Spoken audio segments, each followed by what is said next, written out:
have starter motors go out on me when I would just manually start it once when I left, and then that was it. When I left again, I'd start. Imagine 50 times a day.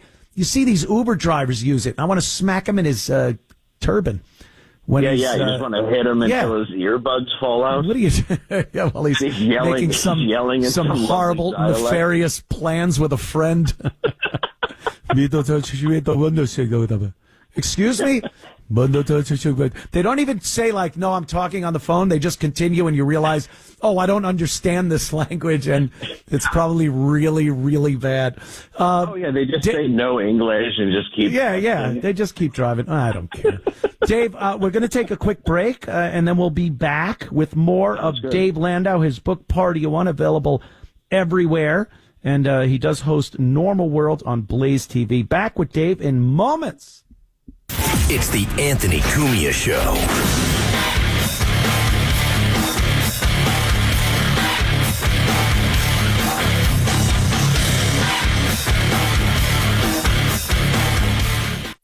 The views and opinions expressed by the individual hosts and their guests do not necessarily reflect the policies or positions of WABC Radio, its management, or its sponsors. Nothing you wear is more important than your smile. 16parkdental.com. The office of Dr. Antonio Koulasakis, in the heart of New York City, offers high-quality dentistry services and accepts most insurances. General maintenance, full mouth rehabilitation, cosmetic procedures, whitening or veneers, they've got you covered. 16parkdental.com. Close to Grand Central Station, the 6th Train, and Herald Square. 16parkdental.com. Comprehensive dentistry in the heart of Midtown.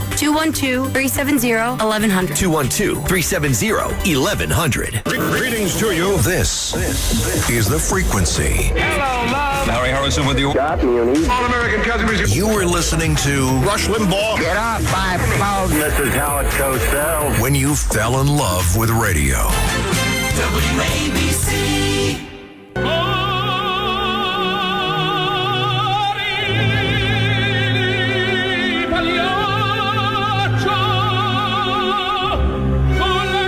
It's the Anthony Cumia Show.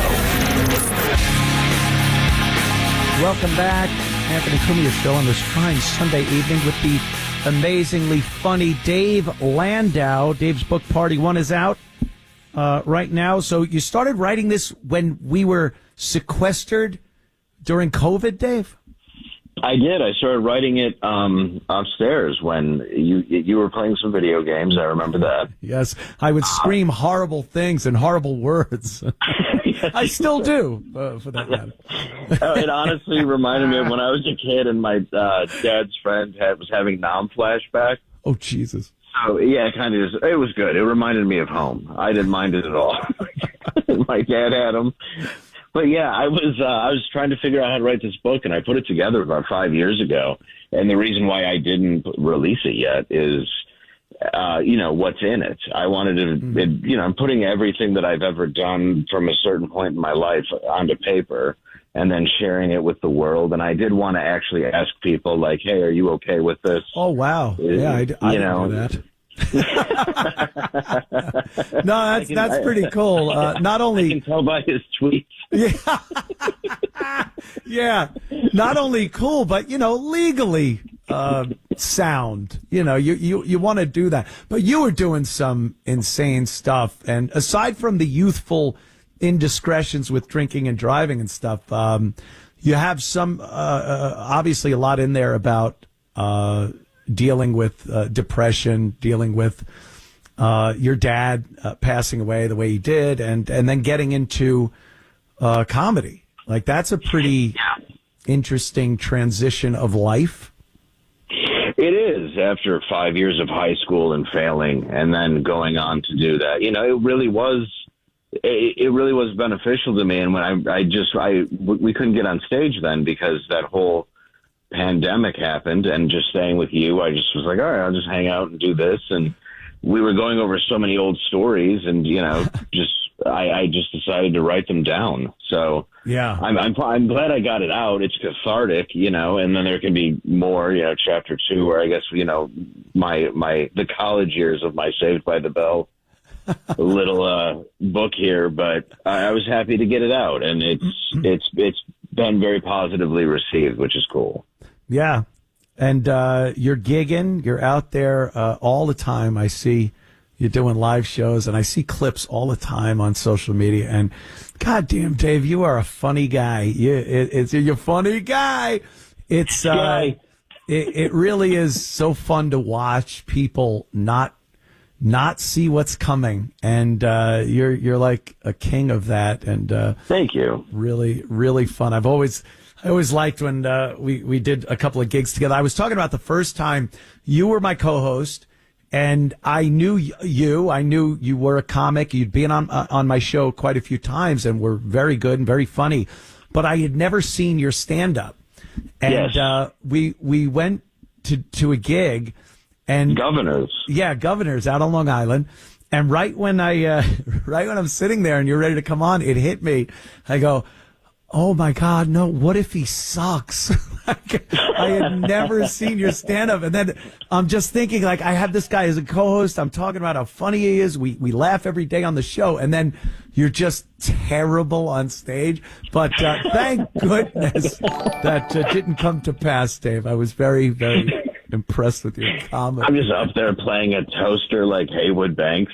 Yeah. Yeah, yeah, if you would have brought out a guitar or a box of props, I'd have just left. I'd have just walked away in shame. I just hear a Jaguar start. Yeah. What is that? What? It's so weird. Anthony must be in the bathroom. I don't see him out in the crowd anymore. Strange. He's been in there a while. I hope he's all right. I hope there's not a blockage. Because I've done that too when I've had to go see people live, and it's like some of their first times, and it's like, don't invite people your first time. No, they're just going to look at you and always remember you for how awful you were, and then it's like a first impression. You can never correct that. You're not correcting that. I'm not going to just stick with you going to gigs until you get better. What am I? You know? So yeah, I'm not your manager. You're a spiritual manager. One of the greatest situations like that happened was with Stuttering John when I saw him at Governor's out on Long Island. And he goes, yeah, well, what'd you think? I'm like, oh, great. And then the next day I did my show and I go, I've never got an easier parking spot than that night. I parked right by the front door of Governor. And he got so pissed at me. But there's a parking lot attendant outside handing out tens. Yeah. Dave, we are going to have to wrap it up here, but obviously I'd love to have you back. You're the host over there at Normal World on Blaze TV. Yes, sir. Your book, Party of One, is available everywhere. Dude, I consider you a dear friend. You're very funny, and I will get my ass down to Texas one of these days, and I'd love to do the show. Dude, I want you on the show very badly. I'd love to come sit with you in New York. You're one of my good friends, and I really appreciate you, man. I'm glad you're back on the radio. Yes, so am I, amazingly enough. Thank you, brother. I'll talk to you soon, my Dave. Friend. All right. The great Dave Landau will be back in a matter of moments with the... Whipping out free speech. It's the Anthony Cumia Show. 77 WABC. It's the Anthony Cumia Show. Story here out of Colorado Springs. Illegal alien club busted. In Colorado Springs. Drugs, prostitutes, about 200 illegal aliens, guns. So the DEA went in there and gang units and all the law enforcement they apparently need to take this down.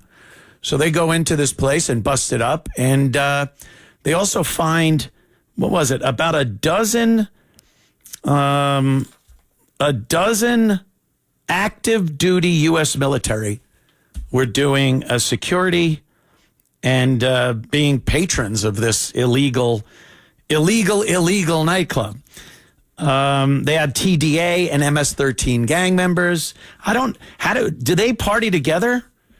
They said they arrested people from TDA and MS-13. I don't know if they hang out like superheroes, the Hall of Justice. I don't think so. But who am I to say? Who knows what goes on these days? So Colorado, the DEA says, has become ground zero for violent, illegal alien gangs. how did that happen? You know, you can kind of get New York, right? L.A., a lot of gangs come up from Mexico and Florida. You know, there was that whole Coke thing back in the 80s, I believe. And Colorado, and then Colorado Springs. Well, it's easy to figure out how this happens when you look at the politics of Colorado. It's a blue state. They have a few governors, a few local mayors and people that are Republican, conservative, what have you. But the state itself is a disaster.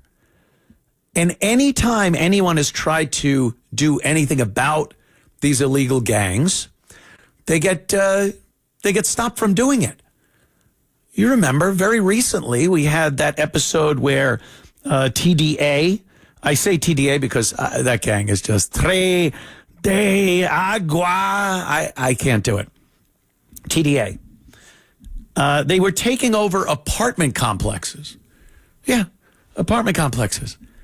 And then moving in a bunch of gang members, and whoever was left in the apartment building, they would collect rent on them.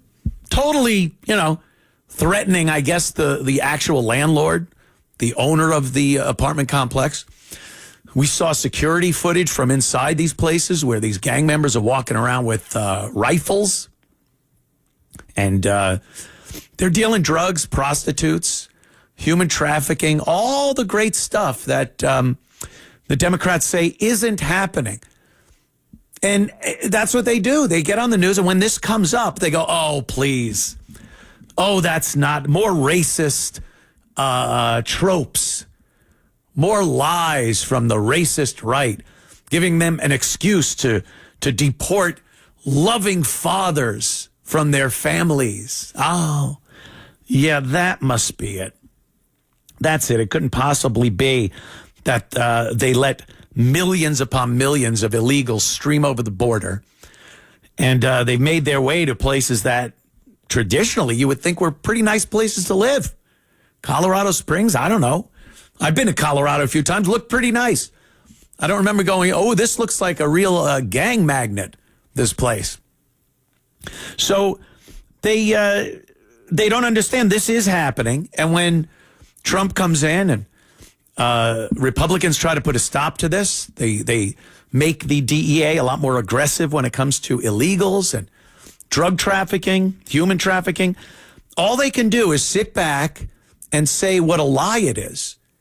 And again, the media just piles on with the Democrats and goes, yep, more horrors are around the corner for foreigners, for immigrants, they call them. Not illegal. More immigrants. More America. It could be you. Could be you next week getting dragged away by ICE. No, I don't think so. They're lying to you, per usual. The military guys, a dozen or so military, active duty U.S. military involved, doing security for this thing.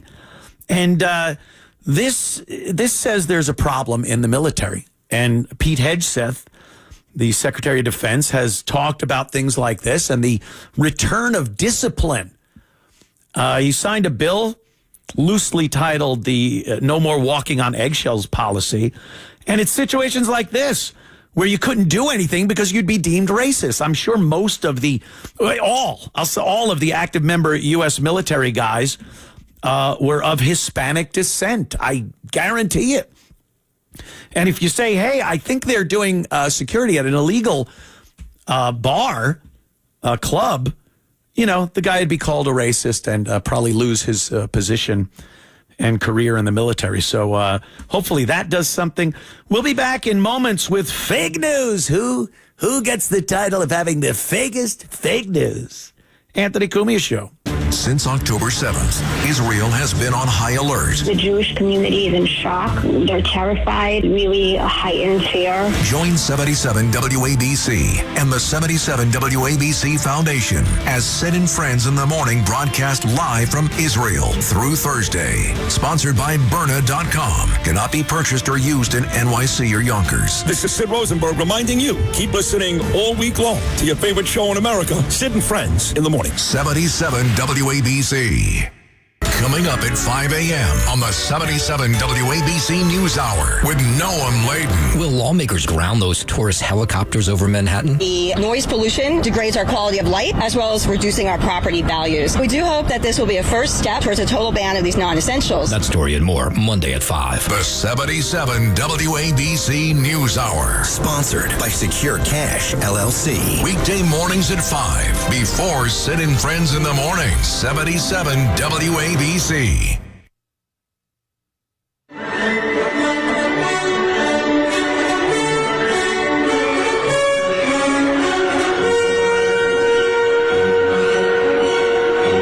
Whipping out free speech. It's the Anthony Cumia Show.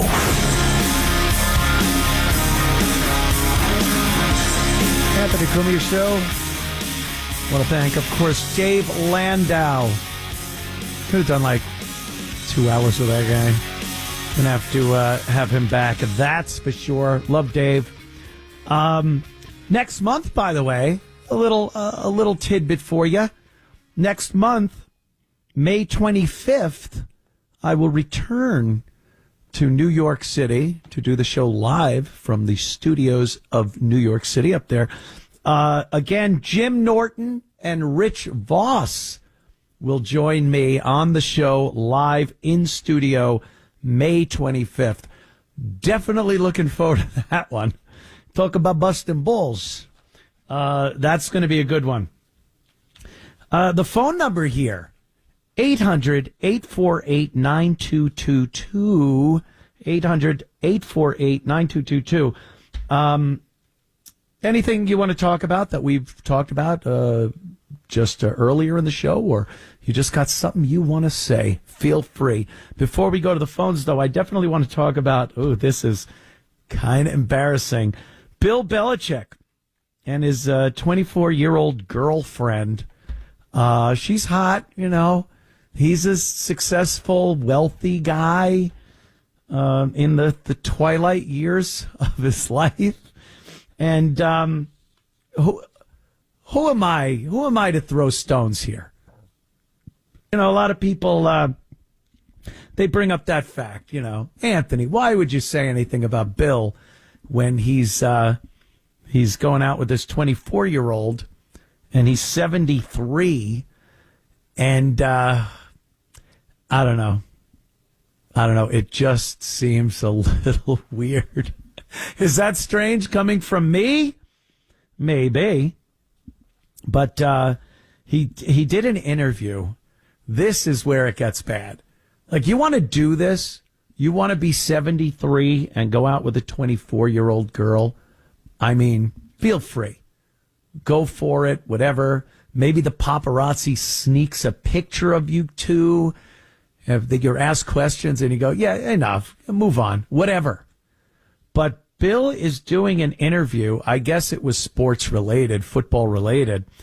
And, of course, the interviewer has to bring up his 24-year-old girlfriend. By the way, she's sitting a mere few feet away from Bill and the guy doing the interview. They're sitting on stools with microphones, and she's sitting just off to the side at a desk like Yoko used to do. You watch those old Beatles films and you see all the guys trying to work on the Beatles songs, and John brings Yoko in there, and the guys are just like, oh, shut up, Yoko.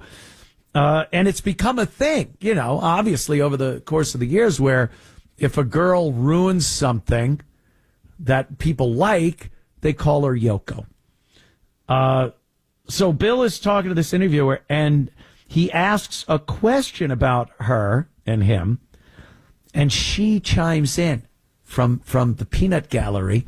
She says, like, "No, we're not doing that." Listen to this. It's so pathetic and so sad. Jordan was a constant presence during our interview. You have Jordan right over there. Everybody in the world seems to be following this relationship. They've got an opinion about your private life. It's got nothing to do with them, but they're invested in it. How do you deal with that?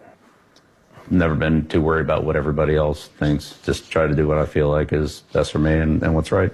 How did you guys meet? Not talking about this. No! No. It's a topic neither one of them is comfortable commenting on, though Hudson has recently posted about it on Instagram. You joined InstaFace, as you put it. I love that. There's some great pictures of you and Jordan, where you're a fisherman and she's a mermaid. It's charming. It's a different side of you. Charming. What's the reaction been like? What's it been like? To have these different sort of photos. There's another one where you're doing, I know you're not into meditation or yoga or Pilates. You're balancing Jordan on your feet, and she's doing kind of the Titanic pose. Yeah, so I'm on some of those social media platforms, but I honestly don't follow them. What he does follow isn't clicks or views. All right, that's touchdowns. Enough. Yeah, now they try to go back into the football interview with him, but at this point, he's been destroyed. I mean, that was brutal. First, you hear her in the background. Yeah, we're not talking about that. And you know, a guy, especially Bill Belichick of old, would have, how about you shut up? How about you clam up? This is my interview, lady. But it's just like, okay, Poopsie, I won't let them talk about you, dear. It's embarrassing. That is embarrassing. And then they're talking to him about TikTok and Instagram and social media posts, and he doesn't know what the hell they're talking about. Of course not. He's 73. You think he's hip on the Instagram algorithms and what gets hits and what that even means? You had her up on your feet and she was like doing a Titanic pose. He has no idea what this guy's talking about. I don't even know how they got him to do that. And if you see the video of this, he looks a little out of sorts. I don't want to say maybe he's losing it. And I don't know football enough to know if he does a good job these days. I know back in the old days, oh my goodness, the Pats and everything. But I don't know. But when he was being asked about his amazing tween Instagram videos, something a 20-year-old girl would do, he seemed a little out of sorts. It was sad to watch. That was sad to watch. And this, I almost said it. This woman of his, this 24-year-old girlfriend, really seems to be controlling him. Guys, and especially in this situation, Bill Belichick, he's been getting stuff like, oh, this is disgusting because it's bordering on pedophilia. And he's grooming this young girl. He's a dirty old man. And then you see clips like that and go, wait, I think she's abusing him. I think she's the one that, wants the cash and the lifestyle. And she don't want to put up with that. So when the media starts asking questions, which, look, that's what you're going to get. She feels she's got to chime in. It was kind of reminiscent of, what was that the old guy and the young broad and, Anthony. No, it wasn't me. But it happens all the time. It just happens all the time. Let me take my trusty mouse here and go to Joe. Joe in the great state of New York. What's up, Joe? How you doing, Joe? What's going on, Ed? Hanging out, doing some radio. It's Joe B. Hey, Joe B, how you doing? All right, man. What do you got on Belichick? What happened? Well, what do you got on Belichick? Yeah, What do I got on Belichick? Well, you were talking about the differences in ages and whatnot. I mean, he's got you way beat. Well, yeah, that's what I was kind of getting to at the beginning of the break, is that, look, we all know some of the older gentlemen, they go with younger girls. It just is. But this is one of those, it's a little weird, Joe. Yeah, well, it's the ultimate camel toe, That's what the older guy is looking for. Is that really it? Well, Joe, thank you. And I see you're driving. I don't want you distracted. So I'll hang up just to keep Joe safe. That's what I'm going to do. Here's, Sean. Sean wants to talk about something a little earlier. Pearl River, New York, the MS-13 gang stuff. And we were talking about that a little earlier in Colorado Springs. What's up, Sean?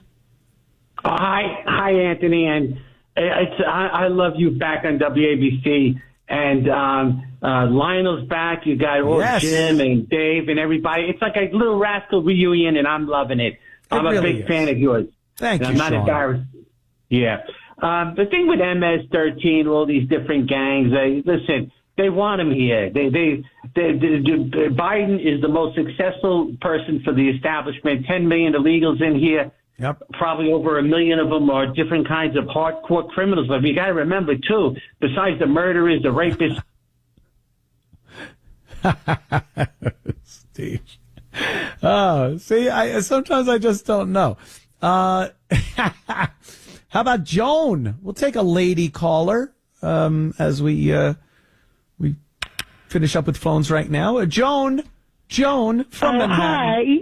Hi. I was wondering, what do you know about the meeting that President Trump had in the Oval Office, I guess, with representatives from some of the big box stores that are not happy at all with his tariffs? I think somebody from Walmart was there, somebody from Target, and I think Home Depot. I don't know who else. I don't know if Amazon was there. Apparently they're losing money. I don't know how much, but I imagine, when you go to Walmart, you go there to buy one thing usually, and you see a bunch of stuff. You say, let me see, I could use some T-shirts. I'll buy some of these. I'll buy some of those. And you leave buying $100 more than you plan to spend. But if the prices are high, which I guess they are, because everything's imported that they have, really. Yeah. I'm guessing people are just not doing that. They go to buy the one thing and then they leave. So do you know anything about that meeting that they had with Trump, and what's anything been decided about that? Interesting. No, I really haven't seen the effects of these tariffs myself. I go out, I'm not the one doing the grocery shopping or going to Walmart or anything. But I don't hear a lot of people bitching about increased prices. So if Walmart's doing it, if Target's doing it, look, these were the same people that couldn't stand Trump because of DEI and diversity, getting pissed that they're hiring illegals. They have these diversity programs that are racist, as I see it anyway. So, let's look at who we're looking at. We're looking at a bunch of people that really don't like Trump very much. They want his policies to fail. So if they want to get together for this big meeting, I'm sure they're not going to say nice things about him. It seems to be the way things go with some of these companies that are extremely liberal. So I don't know. I haven't noticed. I've heard things that, the country itself has gotten billions of dollars because of the tariffs. I don't know. I don't think we have this need for instant gratification in this country. And I think we really have to stop, wait and see how these things affect us and wait maybe a little longer. Things like this can't be cleaned up in one day. So I don't know, Joan. It's pretty much what I'm saying. I do not know what the effects of on Walmart or anything of that nature. Thank you, though, dear. She must have hung up to listen to her radio. I appreciate that. Thank you for the call, Joan. And we'll return in a matter of moments with more of the Anthony Cumia Show. This is the Anthony Cumia Show.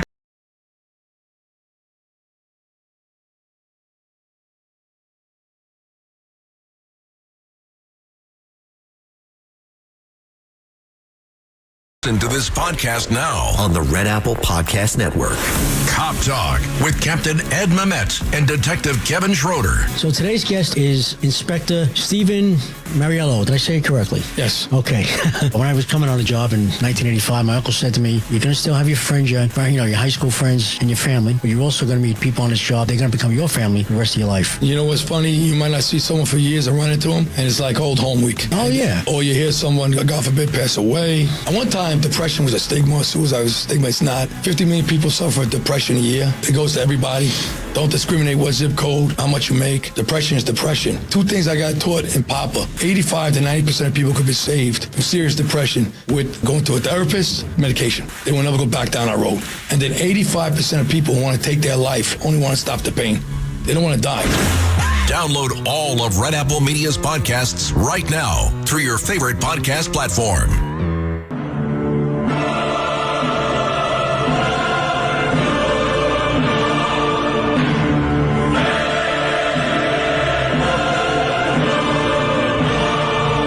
This is the Anthony Cumia Show.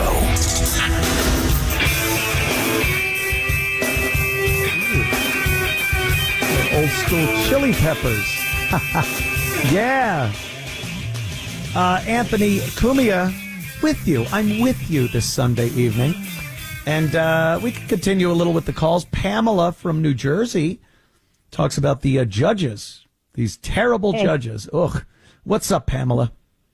You know, we're all saying, like, how could the Democrats, how could they defend the gang members?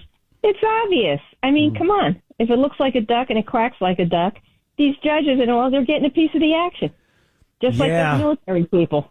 Yeah, where's that money coming from? How do they hide it? Like, that's some set for someone to have to, in this day and age where you got Doge and Trump isn't really taking any crap anymore, to think like, I'm still going to do this. I'm still going to try to pocket some cash by breaking the law, pretty much. When you see some of these judges getting arrested, it's completely legitimate. They are breaking the law. And to think there's some other judges out there going, well, I'm still making money.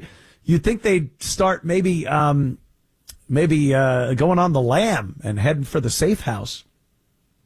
Somebody in this kind of profession told me one time, I said, how do sociopaths, they get away with so much? He goes, well, that's true. They do get away with a lot of crime and everything. But there's a point where they get so egotistical and so narcissistic that they think they can operate and who cares anymore? Yeah. Who cares? And that's basically what we're facing now. Isn't that amazing? Because, Pamela, it's like the same exact mentality of a serial killer.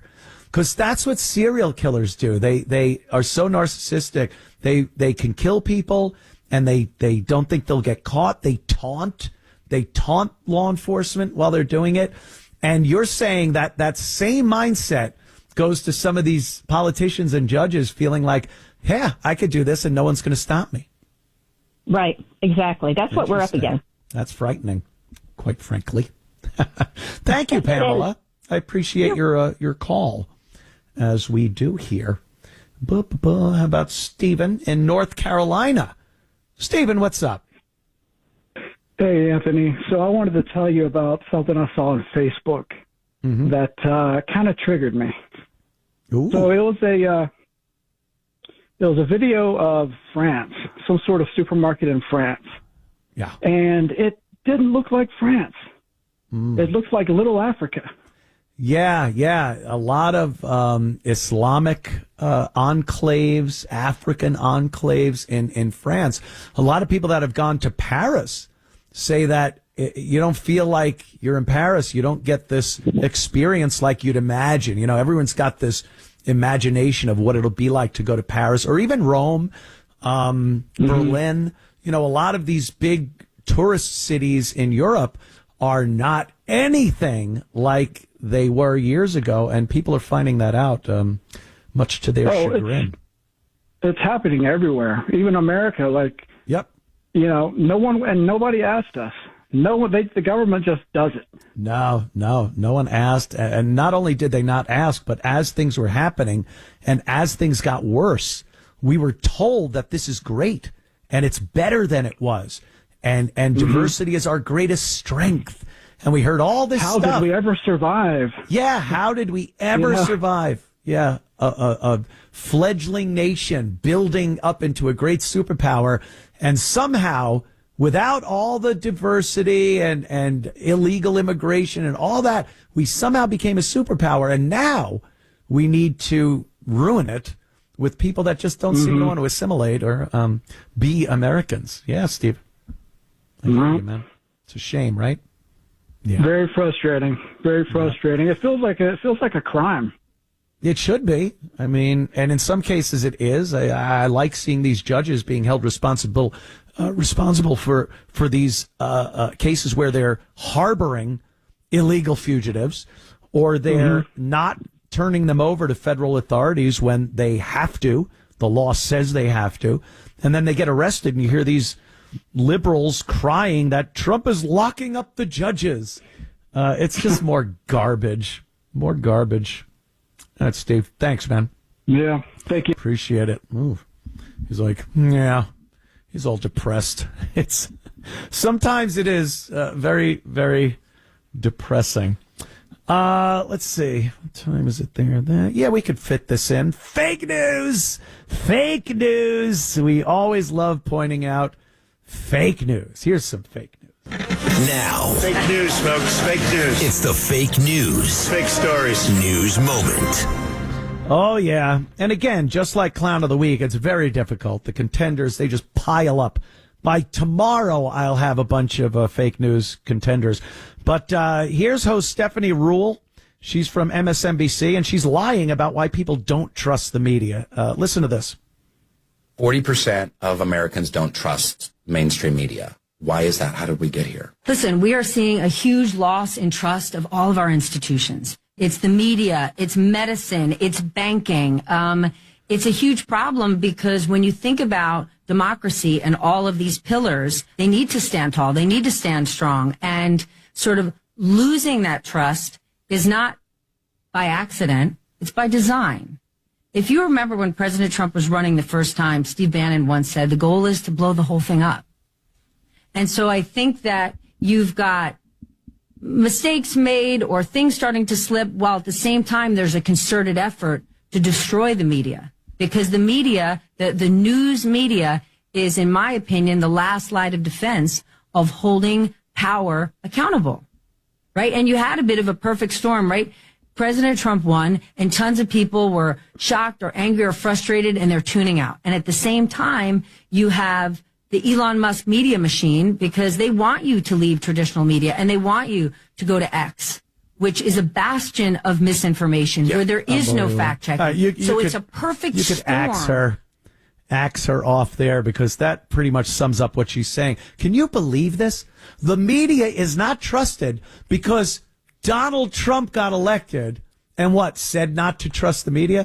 Because Bannon said blow the whole thing up. What Bannon was obviously talking about was blowing up the lying propaganda media. There wasn't this amazingly free and open and fair, unbiased media. And then Bannon and Trump go, yeah, let's blow this up, man.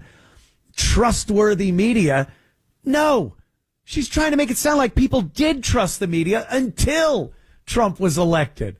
That did not happen. People were losing trust in the media. Trump, thank God, was able to peel back some of that onion, and we saw deeper into why and how they lie to you. To try to blame Trump. He got elected so people stopped trusting the media? How do you even come up with something like that? I'm glad she was interviewing Rainn Wilson, by the way, who is a known liberal. He's one of these Hollywood liberal guys. And she couldn't even get it past him. He eventually, in the clip, we don't have time for it, but he eventually in the clip goes, yeah, that doesn't sound like you're really taking responsibility for why the media is not liked. Because you lie. You lie to the American people.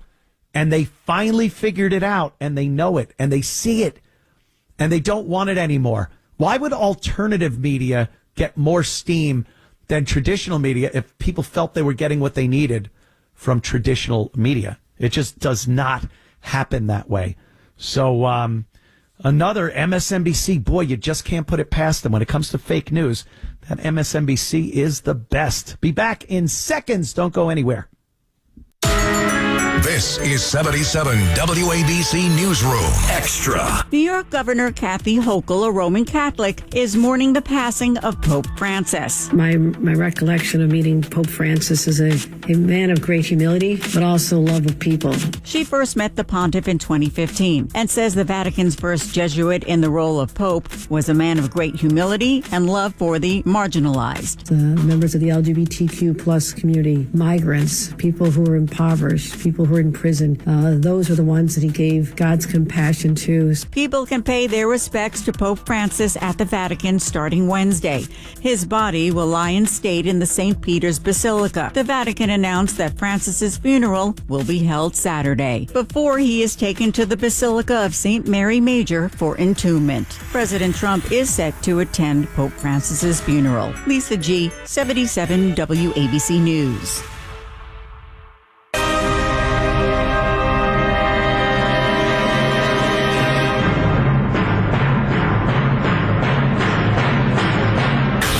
It's the Anthony Cumia Show.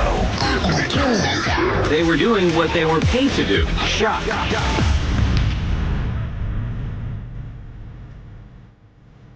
The Anthony Cumia Show.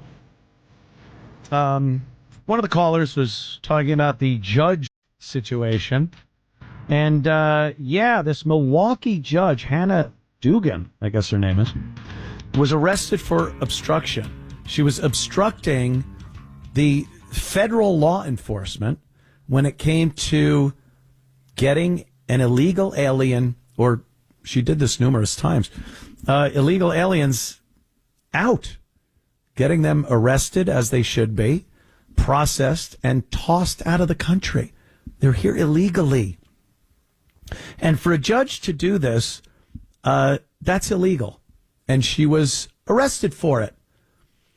And again, what do these dummies on the left, what do these dummy Democrats do?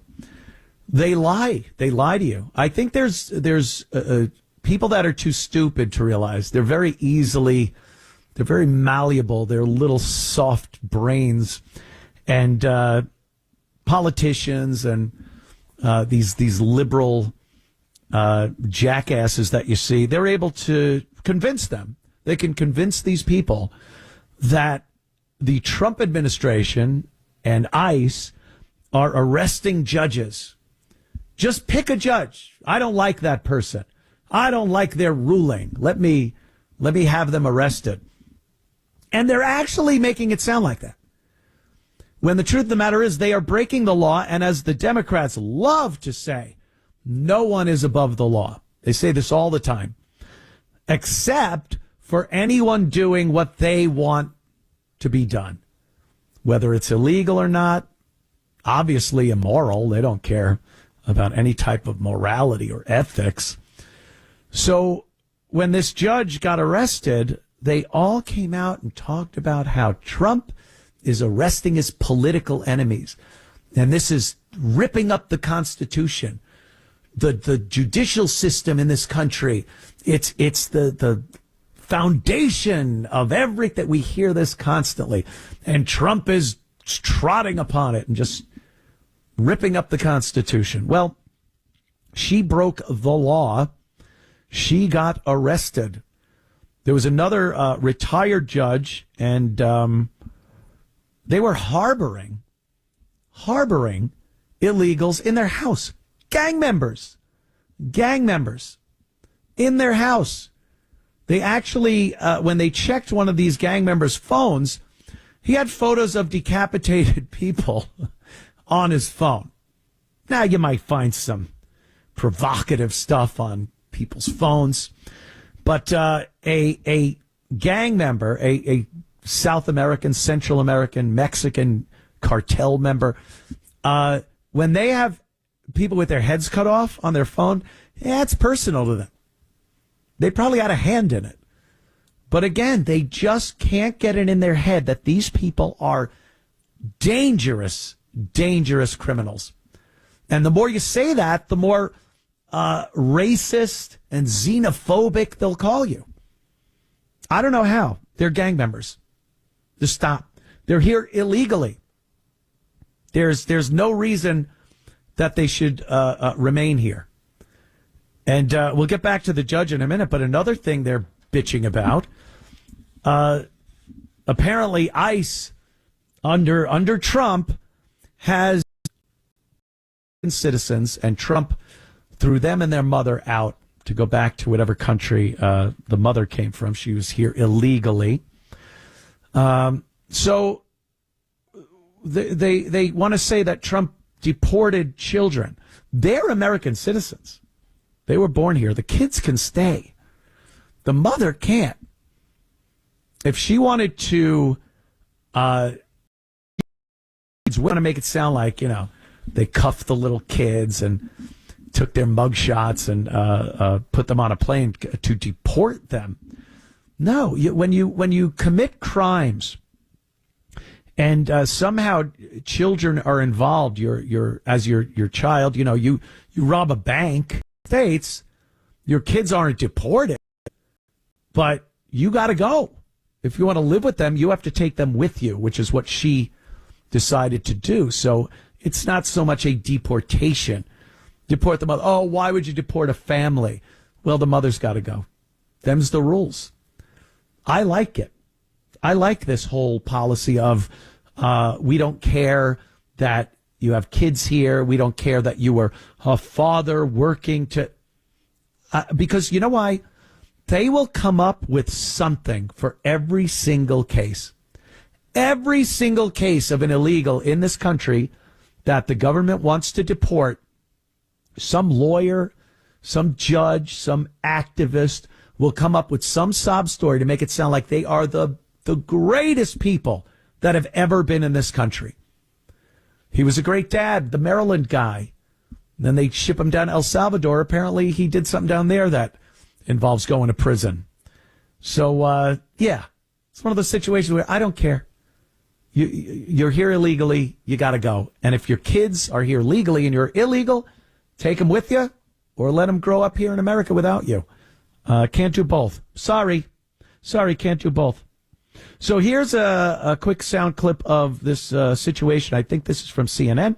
Milwaukee Judge Hannah Dugan arrested for obstruction. And just listen to the language. They really they try to make this sound like, and it's supposed to be the news, right? They want to make it sound like something bad was going on here as far as arresting this judge. Like she was arrested without due process or what have you. So listen to some of this. FBI Director Kash Patel says a U.S. judge has been arrested for obstructing an immigration operation. Let's go live right now to our senior crime and justice correspondent, Caitlin Pola. It's pretty dramatic. What are you learning, Caitlin? Truly, Wolf, this is something that we have certainly not seen before, but appears to be part of this aggressive approach the Trump administration has toward immigration. What the FBI Director Kash Patel announced in a social media post just a few minutes ago this morning is that just now the FBI arrested Judge Hannah Dugan out of Milwaukee, Wisconsin, on charges of obstruction after evidence of Judge Dugan obstructing an immigration arrest operation last week.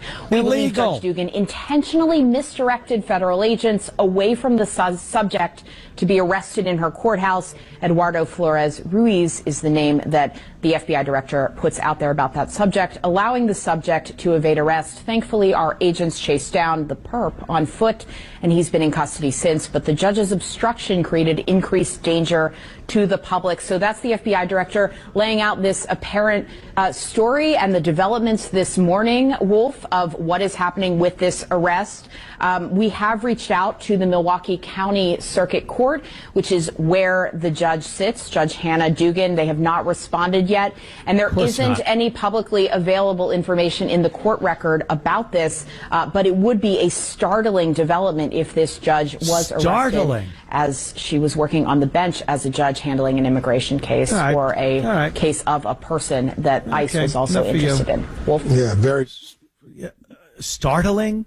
Like they use words like that. And by the way, they never say illegal immigration. ICE's illegal immigration policies and laws and rules. And They never say that. It's always just immigration because they want to put this out to the American people like they're just throwing out people that came here from another country legally. They never say illegal. And it's startling. What's startling about it? Startling is a judge not giving up a criminal to the federal authorities. That's startling. And then he goes out, literally runs out the back door of the courtroom with this woman's, hey, there you go, take it easy. Is it out of the realm of possibility that this guy could have done a serious crime or killed somebody? How would that have played out? Would this judge just be arrested for obstruction, or would she have been arrested for murder? Having some involvement in the murder of somebody or assault or any other crime that this guy may have committed when he was out. Did she give that any thought? Of course not. Do any of these idiots give it any thought? Nope. They just look and they see a name and it's Hispanic and they go, racists. We don't have borders. We shouldn't have borders, man. America's open to everyone. Fuck yeah. That's what it should be. We're a melting pot of this and that, and shut up. Wrong. I mean, it goes from when they first start out getting to their extreme, but like they're at an extreme level now. They're protecting convicted gang members. That's who they want in this country. And when it starts, it's like, I don't know, this person came here for asylum and you're saying they don't have any right to it, but they seem to be a potential political prisoner where they came from. And people go, I'll think about that. Yeah, this person is being persecuted by the government in place and they want to come here for some type of amnesty or sanctuary. Yeah, we could do that. And that's reasonable. But every goddamn thing liberals do that's reasonable, in no time at all, it will turn into something so ludicrous, so ridiculous. And they try to keep the same, like they'll insult you and call you a racist. If you would have said that person that needed sanctuary years ago, no, screw them. They're not American citizens. I don't want them. They go, wow, you are really a piece of garbage. That person needs help and what have you. And then they carry that same thing over to these criminals, these gang members, violent gang members. And you go, no, I don't want them here. And they go, oh, you're terrible. You're racist. It's like, no, that kind of worked for the initial case that you talked about 20 years ago. But it's the proverbial give them an inch, they'll take a mile when you talk to liberals. They just do not know when to stop. And I can't imagine they think it is a good thing to bring violent gang members into the country, to flood our country with millions upon millions of unvetted illegal aliens. And they talk about it like, no, it's the greatest thing. You're an idiot for not seeing how awesome this is for the country. You're the bad guy. And you might even occasionally go, because we have a sense of self. I think more people that can just, Americans that appreciate this country and have any bit of intelligence actually do reflect sometimes. You do assess what's going on and you go, am I being the unreasonable person here? Am I being the bad guy? And you really look it over and go like, no, I just can't see it. And they will never do that. The left, the mental patients, they will never self-assess and go like, maybe we're being ridiculous and we shouldn't want and clamor to have violent gang members stay in the country. So I don't know. Brainwashing is at an amazing level. of brainwashing? Mind control. That's what it is. They're affected by the HARP machine. I don't know, but it's insane. So a couple of people commented, of course, you got to get the senator from Wisconsin, because this is a Milwaukee judge. She put out a statement, Tammy Baldwin. In the United States, we have a system of checks and balances, a separation of power for damn good reason. Ooh. The president's administration arresting a sitting judge is a gravely serious and drastic move, and it threatens to breach those very separations of power. Make no mistake. We do not have kings in this country, and we are a democracy governed by laws that everyone must abide by. Yeah, you're saying it right there, dummy. Everyone must abide. By relentlessly attacking the judicial system, flouting court orders, and arresting a sitting judge, the president is putting those basic democratic values that Wisconsinites hold dear. While details of this exact case remain minimal, that's her out, by the way. That's her out. While they remain minimal, so I'm talking out of my backside here. This action fits into the deeply concerning pattern of the president's lawless behavior and undermining courts and Congress checks on his power. So, again, I don't know, maybe. Now she's just blathering on because she doesn't like Trump, and she won't really take a stand on this case because, yeah, this judge broke the law. Checks and balances. Yuck. Here's Bernie. Bernie Sanders had a little statement today. Bernie Sanders. Trump administration. This morning, President Trump directed the FBI to arrest trial court judge Hannah Dugan in Milwaukee. She's being charged with obstructing law enforcement, a federal crime. Let's be clear.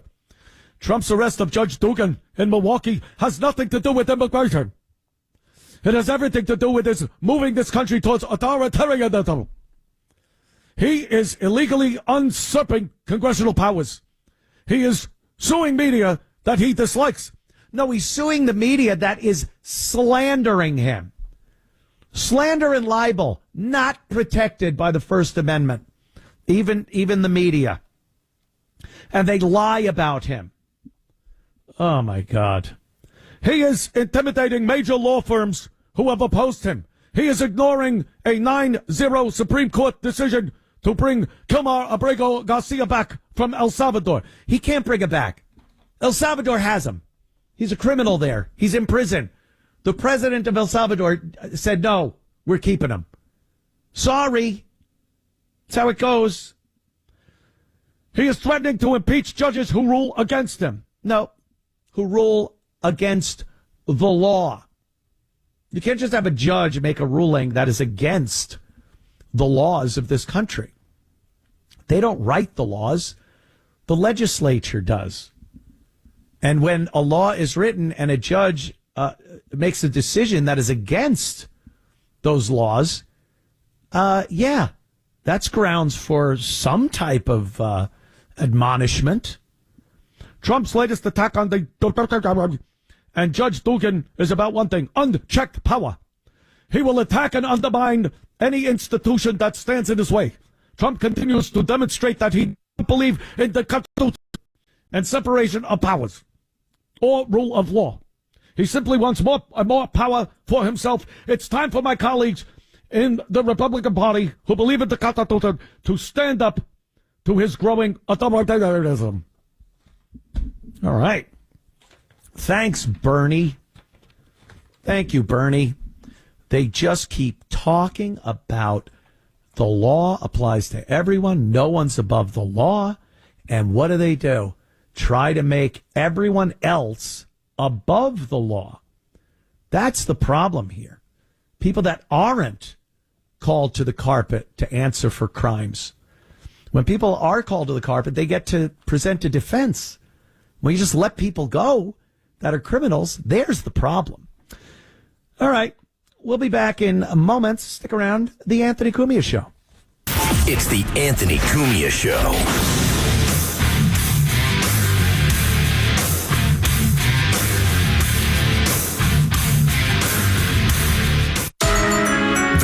today's 77 WABC Newsroom Extra. Dr. Mehmet Oz is now the administrator of the Centers for Medicare and Medicaid Services, having been sworn in at the White House. As CMS Administrator, Dr. Oz will work tirelessly to strengthen and protect Medicare for our nation's seniors and Medicaid for the needy. Known as Dr. Oz on television, he's President Trump's pick to head the agency that oversees Medicaid and Medicare.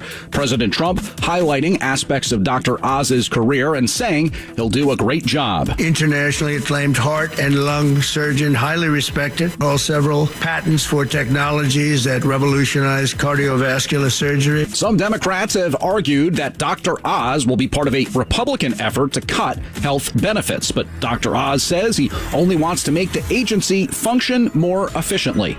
James Flippin for 77 WABC News.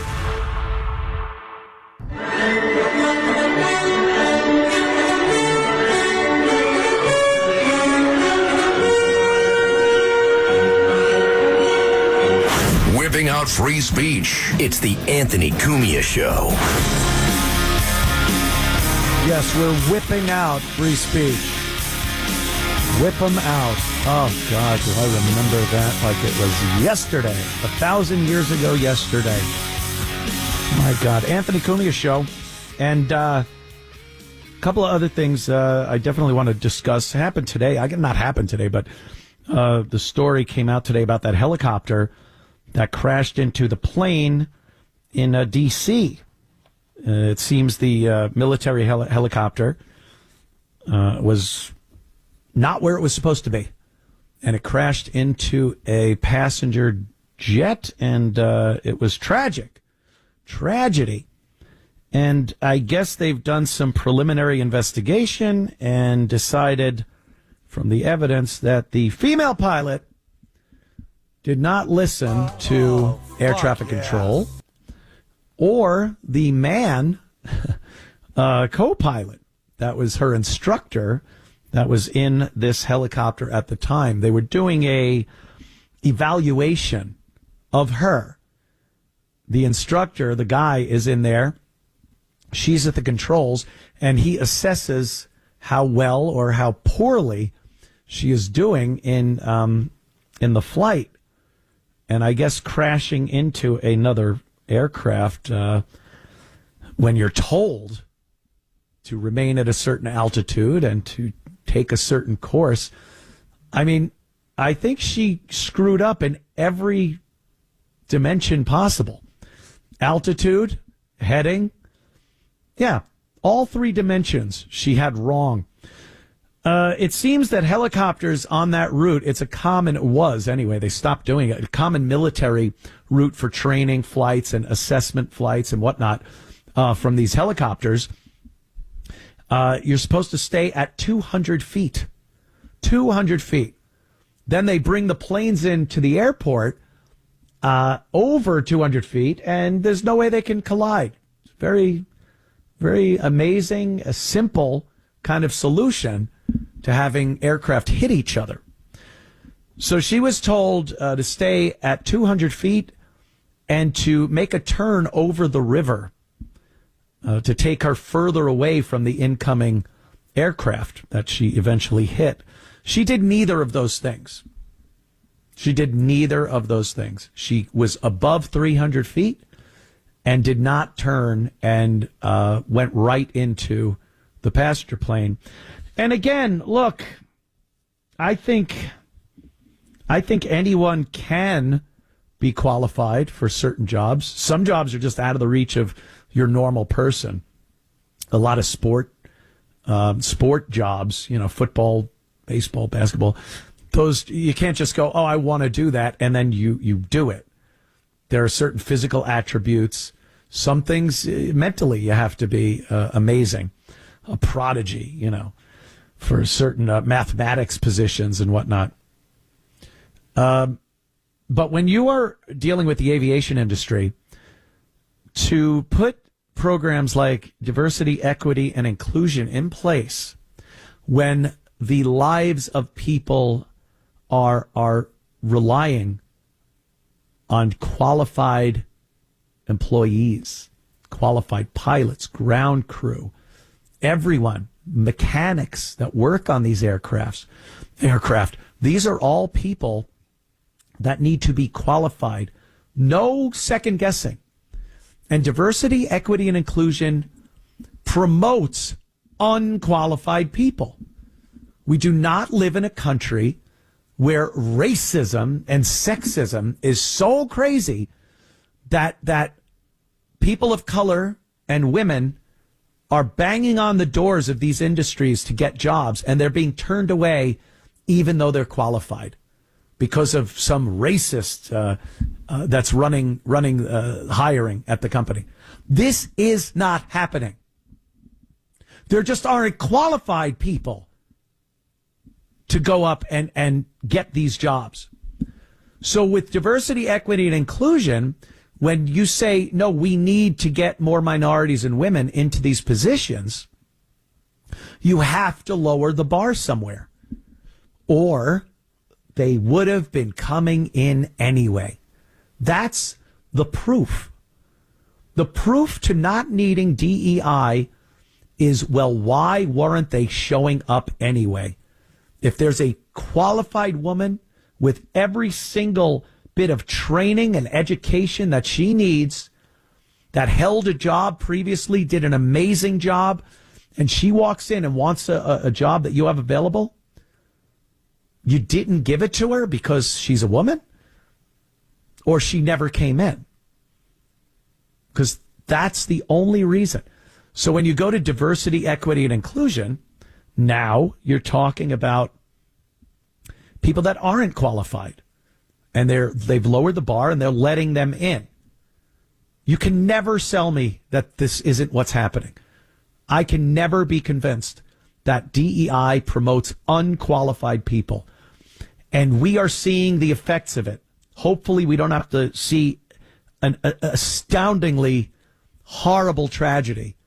But, engines catching on fire at airports, you go, well, what does that have to do with DEI? It's not the pilot, it's not this, or it was a guy pilot. Yeah, who's fixing the planes? When I looked at a Boeing ad, and it said, we're hiring and we're looking for diversity, we're hoping to have a 70% diverse staff by 2035. You're like, well, you're lowering the bar. Who's been coming in? Who's qualified? If you want minorities and women to be qualified enough to get the job, then you got to go way back to school, to discipline and achieving things, and not having DEI in schools either. You're just putting unqualified people in very, very dangerous jobs, and it's putting everyone in harm's way. So, all right, a couple of minutes, and not even. We'll be right back with the Anthony Cumia program. Stay right there. WABC New York and 107.1 WLIR-FM Hampton Bays. WABC. This is 77 WABC Newsroom Extra. Ahead of steep summer rate hikes, New Jersey Congressman Josh Gottheimer says he's taking action to fight the utility companies. That's why today I'm announcing new action to fight back against higher utility bills and defend Jersey families from these relentless attacks on their pocketbooks. Gottheimer says it doesn't matter if it's PSE&G or JCP&L. He says these utility giants are ripping off New Jerseyans no matter where they live. He says when you add this June's impending 20% rate hike to last November's 16% hike, it's the picture of jaw-dropping incompetence. He's asking federal regulators to investigate. When you add it up over the last year, families are looking at nearly 40% increase on their utility bills. Congressman Gottheimer says soaring utility bills are outrageous. I'm Lisa Ritchie for 77 WABC News. Talk Radio 77 WABC. Whipping out free speech. It's the Anthony Cumia Show. 77 WABC.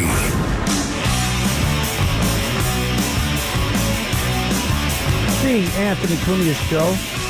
Thank you for tuning in. We do appreciate it every Sunday. Let's talk to Sandra in New Jersey. Sandra, what's up? Oh, good evening, Anthony. I'm listening to you. You're very, very intelligent, and you cover a lot of good things. Yeah, I really think that. Oh, you're welcome. Thank you. You know, I was going to talk about the judges and all that, but I wanted to make a comment about the DEI and the Federal Aviation Administration. And listen to this. In 2014, they replaced its merit-based selection with a biographical questionnaire, and it was designed to benefit certain racial groups rather than what you did by merit. And that goes way back to 2014. And it's very, very scary when you think of all these accidents that recently happened with the helicopters and with the planes. You know, it's serious. Yeah. My friend just flew to Japan today, and I knocked on her door and I said, I wish you a very safe flight. And I mean it, because I worry about all this stuff. It's DEI it's very it's scary because look, most of us anyway, we all fly, we all take it, and for years, for decade upon decade, air travel has gotten safer and safer over the course of the years, and it's only because of the qualification of the people involved. When an accident happens, the NTSB gets involved, the airline company gets involved, the builder of the aircraft gets involved, and they look and go, what went wrong and how the hell do we fix it so it never happens again? And it's horrible that sacrifices had to be made to make it safer, but thank God those lives weren't lost in vain. And somewhere in the past 10 or so dozen years, we've decided to go backwards with this. Instead of getting safer, why do we want to take that back and put people that aren't qualified into some of these positions? And if you talk about it, again, to a liberal or these Democrats, they'll make it sound like you are racist and you're against people that are qualified getting jobs. No, I'm not against qualified people getting any job. I don't care where they come from. But you're lowering the bar. There's proof of it, and we see it. I agree with you, Anthony, 100%. Yep. Thank you, Sandra. I appreciate it. You're welcome. I appreciate your nice words. Sandra's very sweet. She calls us every so often here. How about Aaron? Aaron, Indiana. What's up, my friend? Hey, Ant. Great to talk to you, man. Love you. Love the show. Been a fan for many years. So, before I get to my topic, just want to say we're really excited. You're going to have little Jimmy Norton and Yuckmouth on. That's going to be an awesome show. And Voss on May 25th, live in the studio. That should be a lot of fun. Thanks. Oh, it's going to be awesome to hear you guys rant back and forth. Hey, so Putin and Trump came up with some sort of peace deal earlier today that they've kind of chivied by our favorite sweatshirt wearing goofball. Zelensky. Yeah, he said he's not going to go along with any of it, and he refuses to give up Kyiv. And I just wanted to get your opinion on that whole situation. Wow. Yeah, this is obviously a tough one. I think Zelensky might be enjoying his position. It's terrible to say because you don't want to think a leader of a country will just sit back and enjoy the notoriety. I mean, he was an entertainer. People have said this about Trump. You know, the narcissism. He was an entertainer. He just wants, it's all about him. Well, there are countrymen, Ukrainians, dying in a war, and it seems like the leader isn't really focused on stopping the war, even if the opponent, the aggressor in the first place, Russia and Putin, wants to say, hey, can we at least talk? A ceasefire would be amazing. Like, can we just stop shooting at each other for 10 minutes and maybe figure out what color the seats should be at a peace conference? Anything. Yeah, he's just a professional grifter. It's very sad to think that he's not a leader. He's not a guy that cares about his people. And that isn't me saying, because you say this and they go, hey, Putin, what's wrong with you? You're glazing Putin. I'm like, no, but I'll give this. Putin's a very experienced leader. The guy has been in there for a long time. He knows Russia. He knows world politics. And he at least makes it seem like he's a little tired of this and wants it to end. I don't think it does Russia. He doesn't look like a homeless Jamoke at world events like the Pope's funeral. True. Yeah, I don't think Putin wants this to continue. It doesn't. It's not a good look for Russia. This war never has been. But it's been such a money pit for the United States, and who's basking in the gold doubloons? But Zelensky. We've been paying him off. All the other countries are still paying him. And, at some point, I guess it'll end and he'll be able to go into exile somewhere when his people want to kill him. But he'll have plenty of money when he does it. I don't see him as a viable leader. I think he's very detrimental to his country and the absolute wrong leader to have in this war. Yep, it's a scary situation. Thank you for taking my call, Ant, and we need more puppy pics on Twitter. Yes, I will put more puppy pics up. Thank you, bro. Yeah.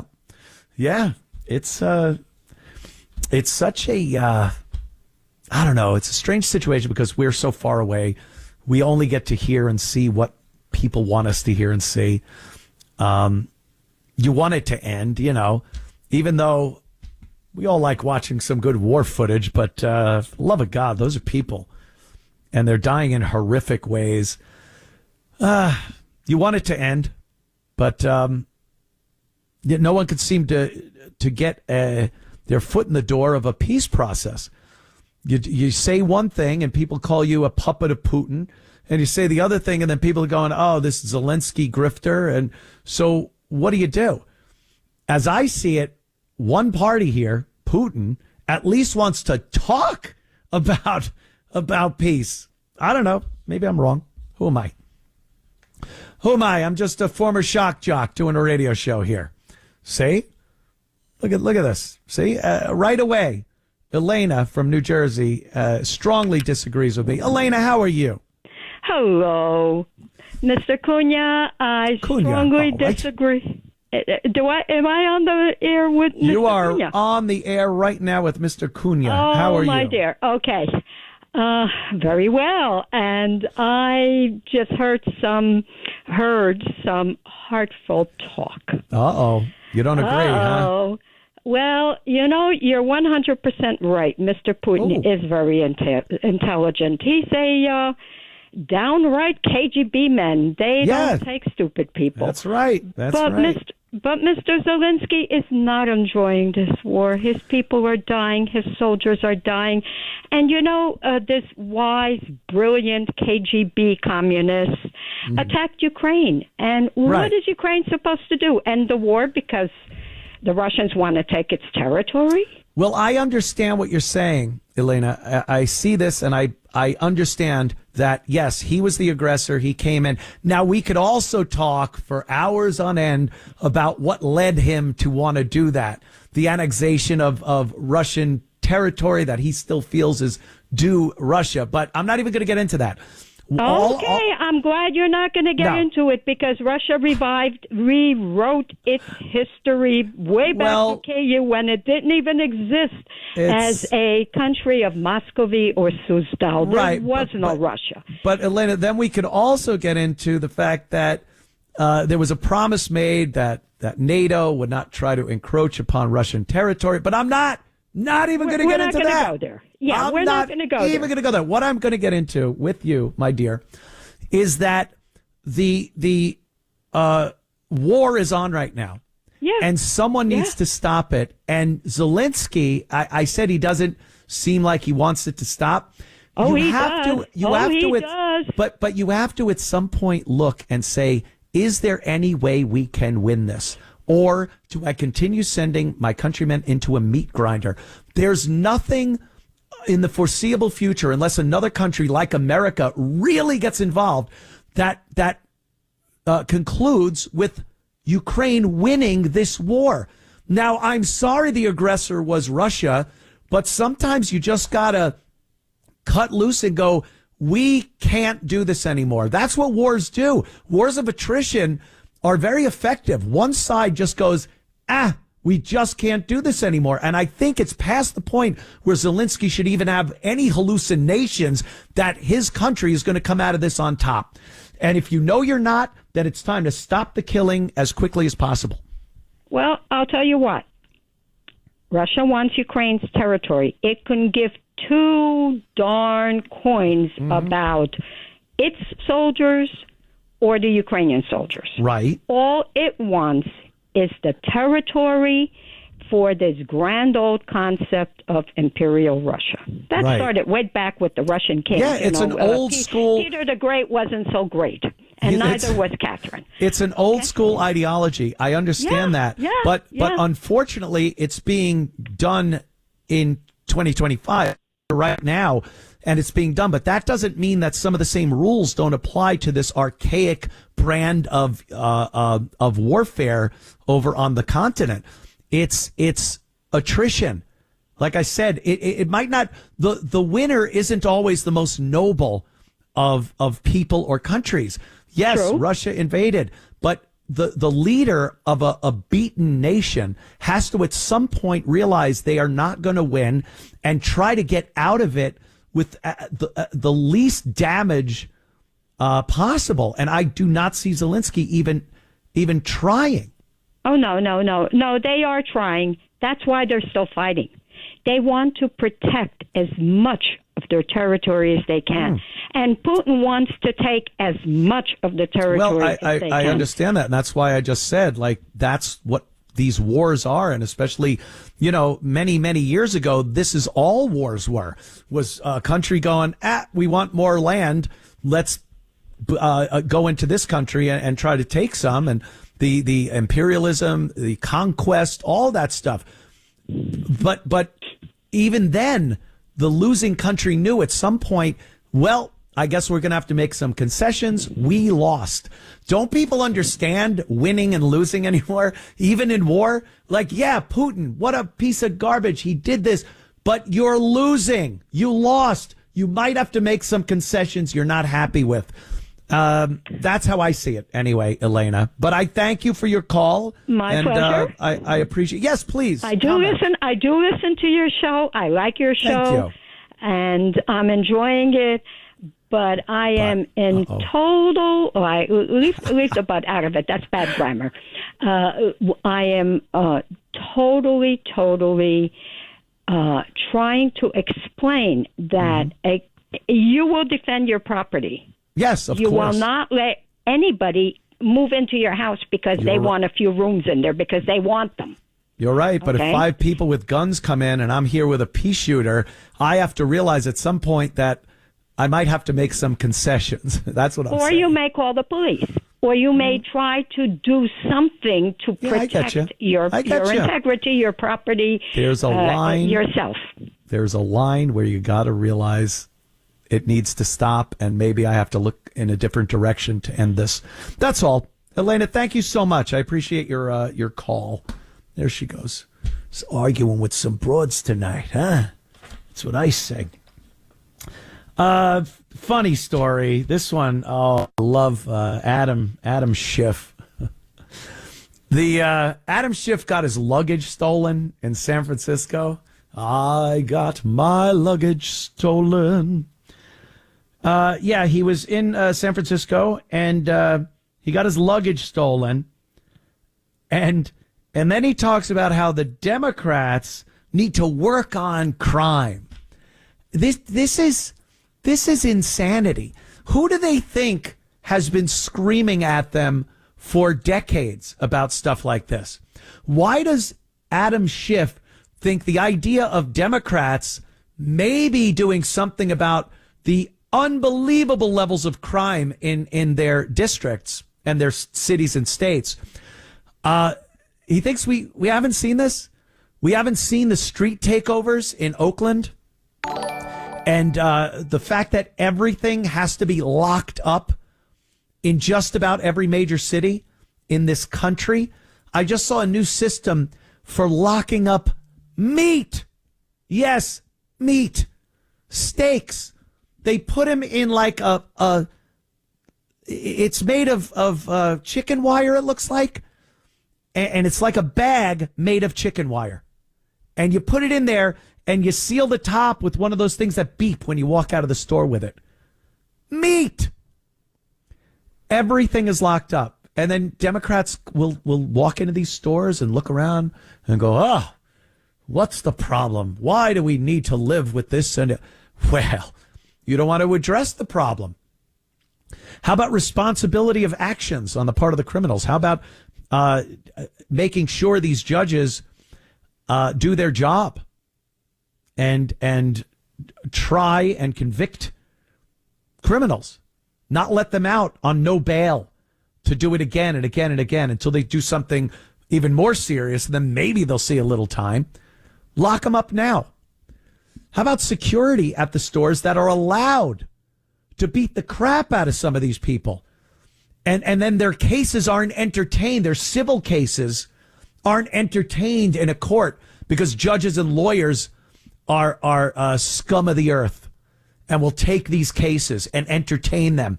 When a guy is going into a store and he's leaving with an arm full of goods and someone trips him and he hits his head and now you're getting sued.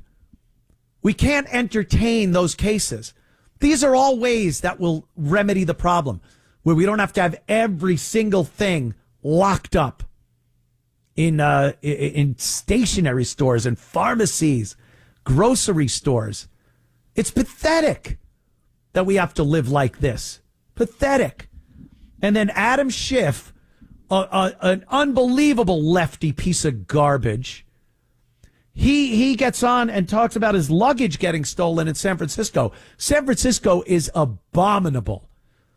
And it's known for this. You can't park your car, leave it anywhere in San Francisco, and not have your windows busted if you have a suitcase in there, a briefcase, or sometimes nothing. They'll just break your windows. But I'm glad when it happens to these people because maybe just for vengeance. They never learn. Adam Schiff isn't going to go, oh, look at that. Look, my car was broken into. Maybe we should do something. But then they talk about it. Like, oh, crime? Well, I guess maybe we should. Yeah, maybe you should. Maybe you should have done it decades ago. Here's a clip. It's Adam Schiff talking about getting his luggage stolen and how, this crime, came out of nowhere. Maybe we need to do something. Listen to Adam here. So we're going to change how we do business in California. We're going to have to address people's legitimate concerns about crime. I was in South San Francisco 2 years ago after I had an experience in the city that all too many people had when my luggage was stolen out of my car. They tell you don't ever leave your luggage in the car. I never do until the one time I did. And of course, it got stolen. And what was most memorable about the experience for me is I went to this Target in South San Francisco, 10 o'clock at night, and I'm getting the toiletries I'm going to need for my next 2 days in the city. I get to the cashier. You went there by yourself, not an assistant. I think I went there. Well, yes, I had somebody drop me off at the store, and so an assistant. I don't need to make that an issue. I was honest in admitting it. Actually, I waited somewhere I should not have waited into.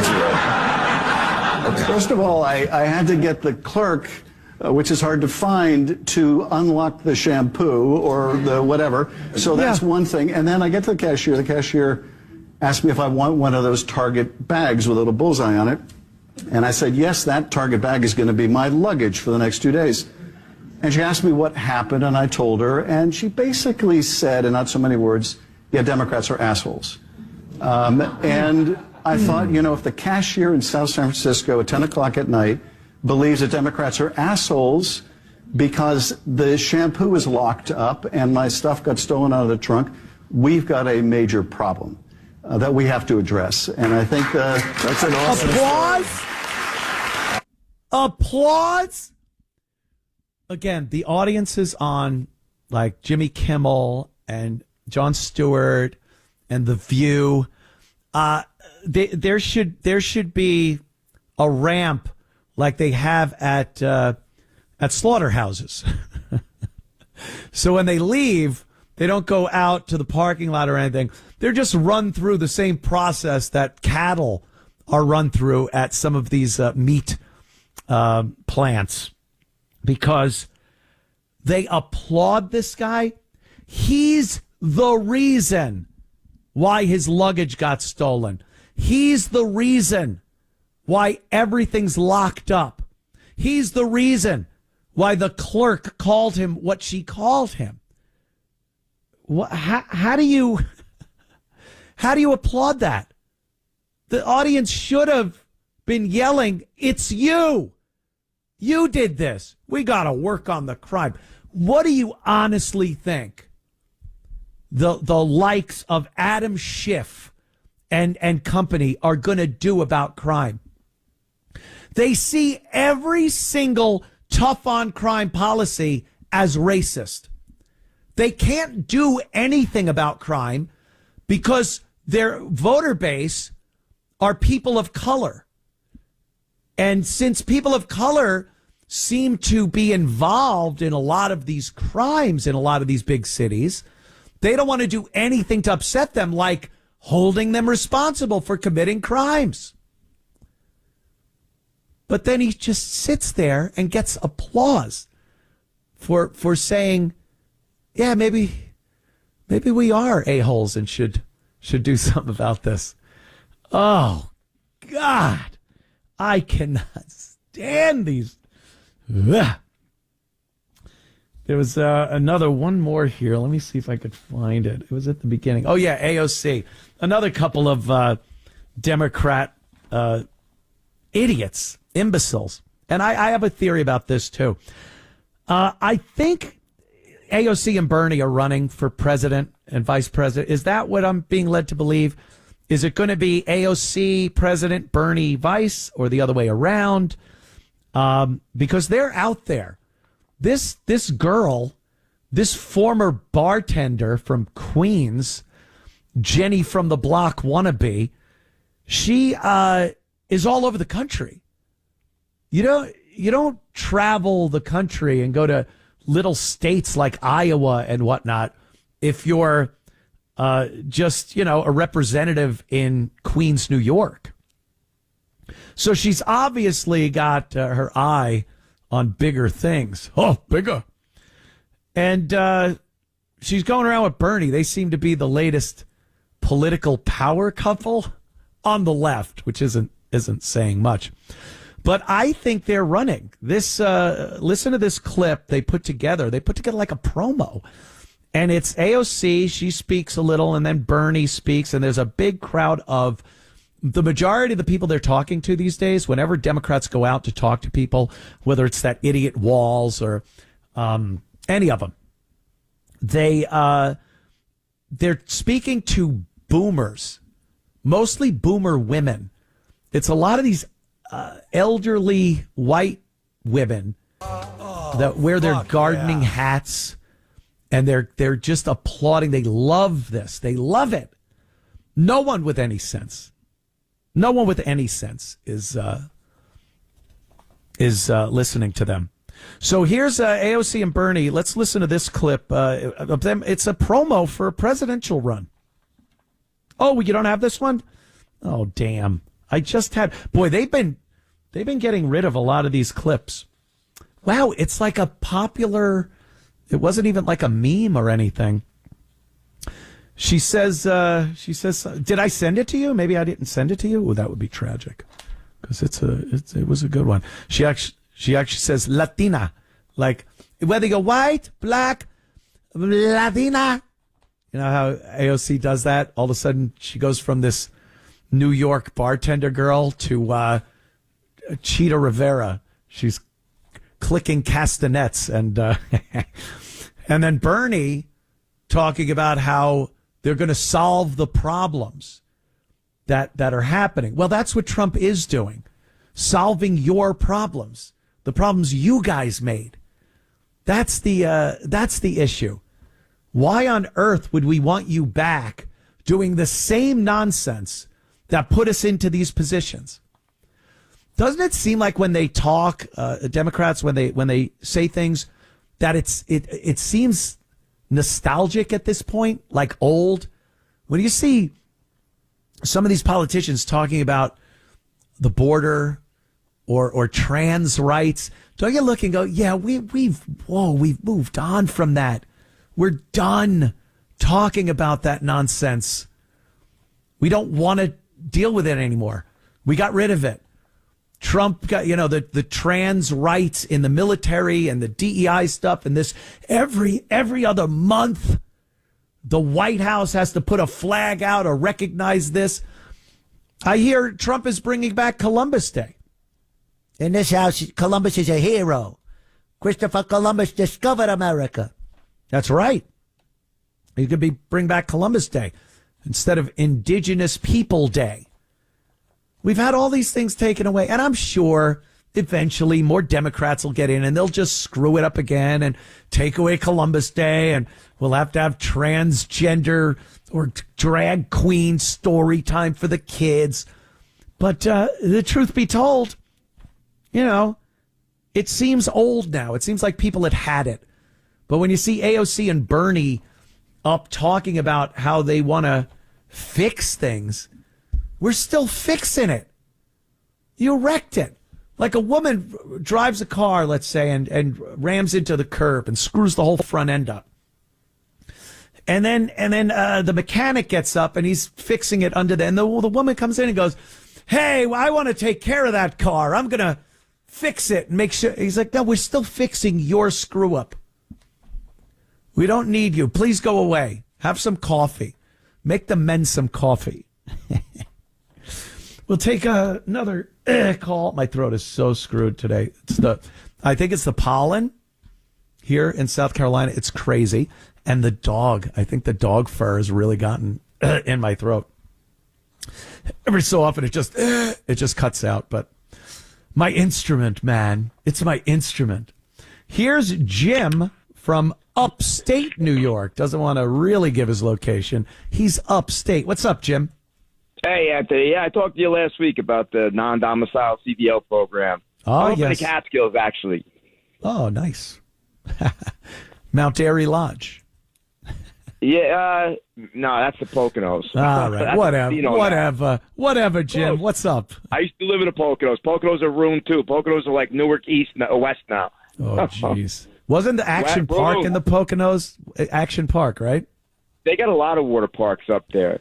But what happened was there was a lot of vacant homes, like vacation homes that were built that went vacant, and then they started putting Section 8 in them. Oh, and great. Then Always good. And then people started moving out of the projects in Newark and Harlem, and they're living up in the vacation homes up in the Poconos on Section 8. Where would you rather live? In Harlem in a tenement, wiping the roaches off your face in the morning, or in a vacation house up in the Poconos? A resort here in the Poconos. It's beautiful. And I bought a house in the dead of winter, not knowing that. And then come summertime, the pool looks like the Newark Public Pool. Yeah. I'm not a racist guy. I'm not. I just don't like my house getting robbed. Of course not. I hear you. No, it's not racist to not want to be robbed or have your house broken into. Or the house got broken into when I wasn't there, and then they tried breaking into it when I was there because my car was in the shop, and they tried jimmy and open my sliding glass doors on my deck. Yeah, and I seen they'll do that. Two guys running into the woods that didn't look like me. You know what I mean? But anyway, yes, Jim. I called initially about the DEI. Yeah. And it's just rampant. I mean, I got a lot of friends that are, cops, retired cops. Sure. But and I know it's hard after Black Lives Matter riots to get cops at this respect. But they're like hiring anybody to be state police now. Like any ethnicity, short, fat, you know what I mean, tiny. I talked to a state trooper on the thruway at a rest area. This guy was literally 5 feet tall, fat. Yeah. Big, thick glasses, cross-eyed with an African accent with a lisp. I mean, what else can you check off? Yeah, what else can you check off? You see the videos, Jim. It's astounding because they are incapable of doing the job. Like they need a real cop to come over to assist them when they try to make an arrest or get control of a situation. So what good is it if you need a real cop to help you? For you to be on the job, you're wasting space. You're wasting a job that one of these real cops could have, where you wouldn't need two guys. State police used to look like Dudley Do-Right. You know what I mean? Yeah, now, like I said, when you see two cops at night, though, right? Two cops at night because it's dangerous. When you see two in the daytime, they're usually training one.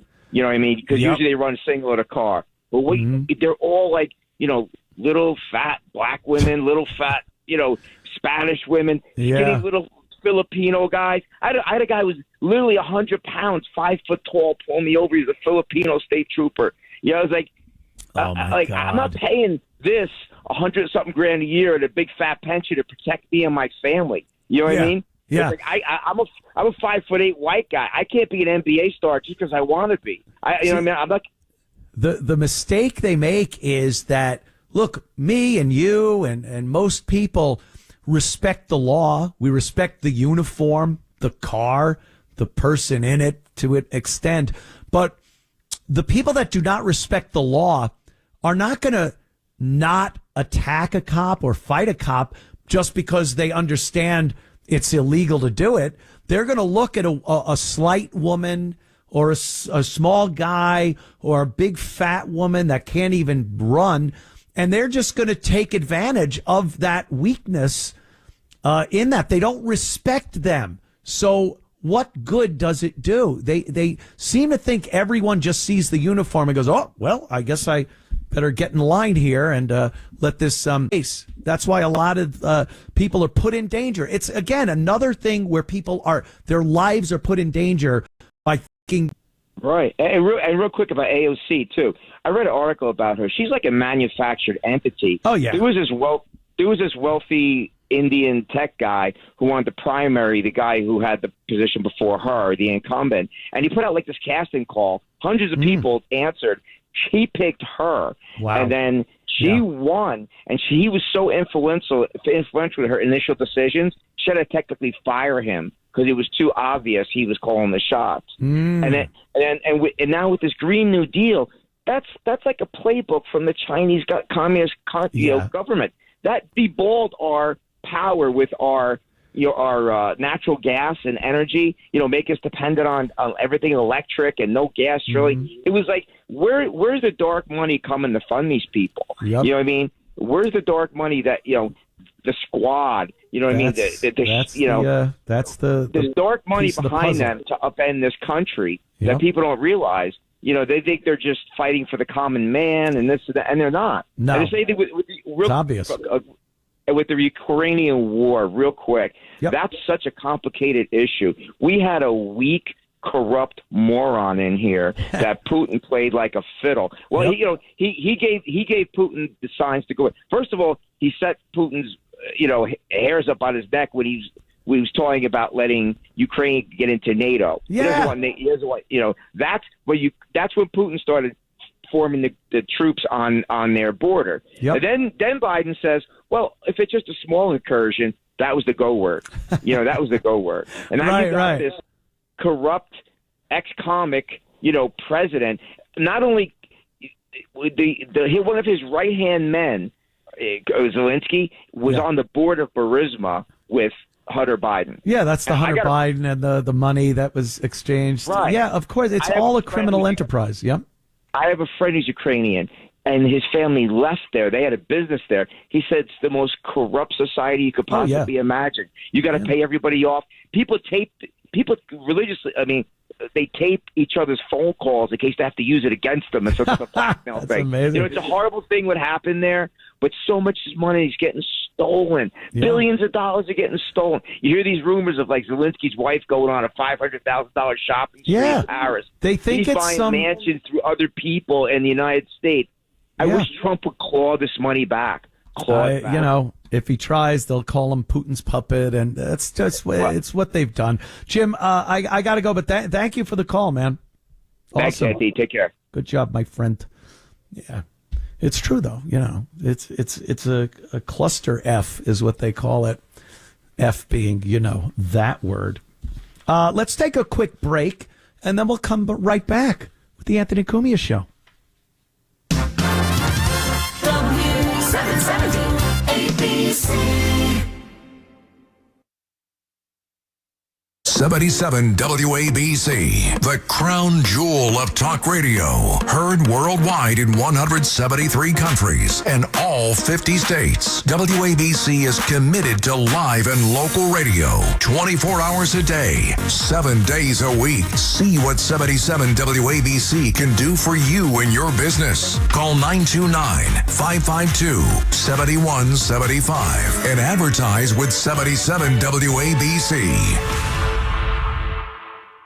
Listen to this podcast now on the Red Apple Podcast Network. Positively Ernie, the podcast. Brianna Parolo, a lot of people are in a situation where they're not happy with their work. I mean, I can't even remember the statistic, like 2 out of 5 people are unhappy with their job. That's a lot. Sure. And so what happens? Do you say, I'm going to stick with this, I'm going to find ways to talk to people, find a better way to stay here, or do you leave? It depends on every situation. You know, sometimes you might not have the financial backing or ability to leave. It all starts with a conversation. If you feel like somebody's mistreating you or there's a lack of company morale and there's more positivity needed, start a committee. Get involved in that way. If you don't ask, the answer is always no. So at least you can say at the end of the day, you tried and gave it your best shot. The best time to also look for a job is when you have one. So you could always pivot and say, what's the environment? True. But there's always going to be difficult people. So you always have to pivot and be flexible, like you mentioned.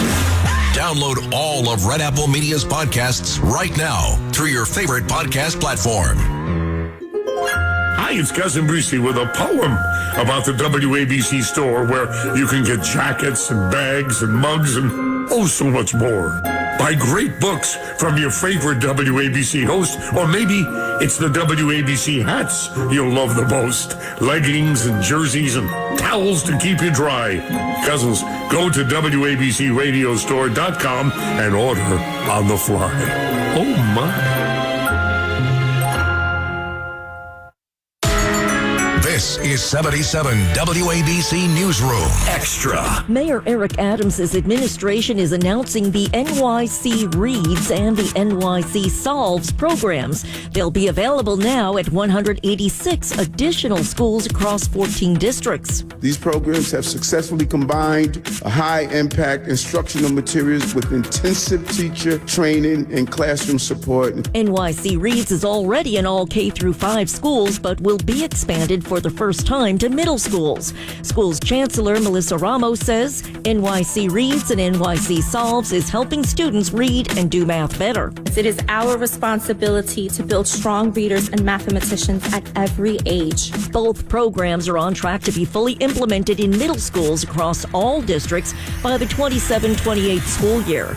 I'm Lisa Ritchie for 77 WABC News. Talk Radio 77 WABC. It's the Anthony Cumia Show. 77 WABC.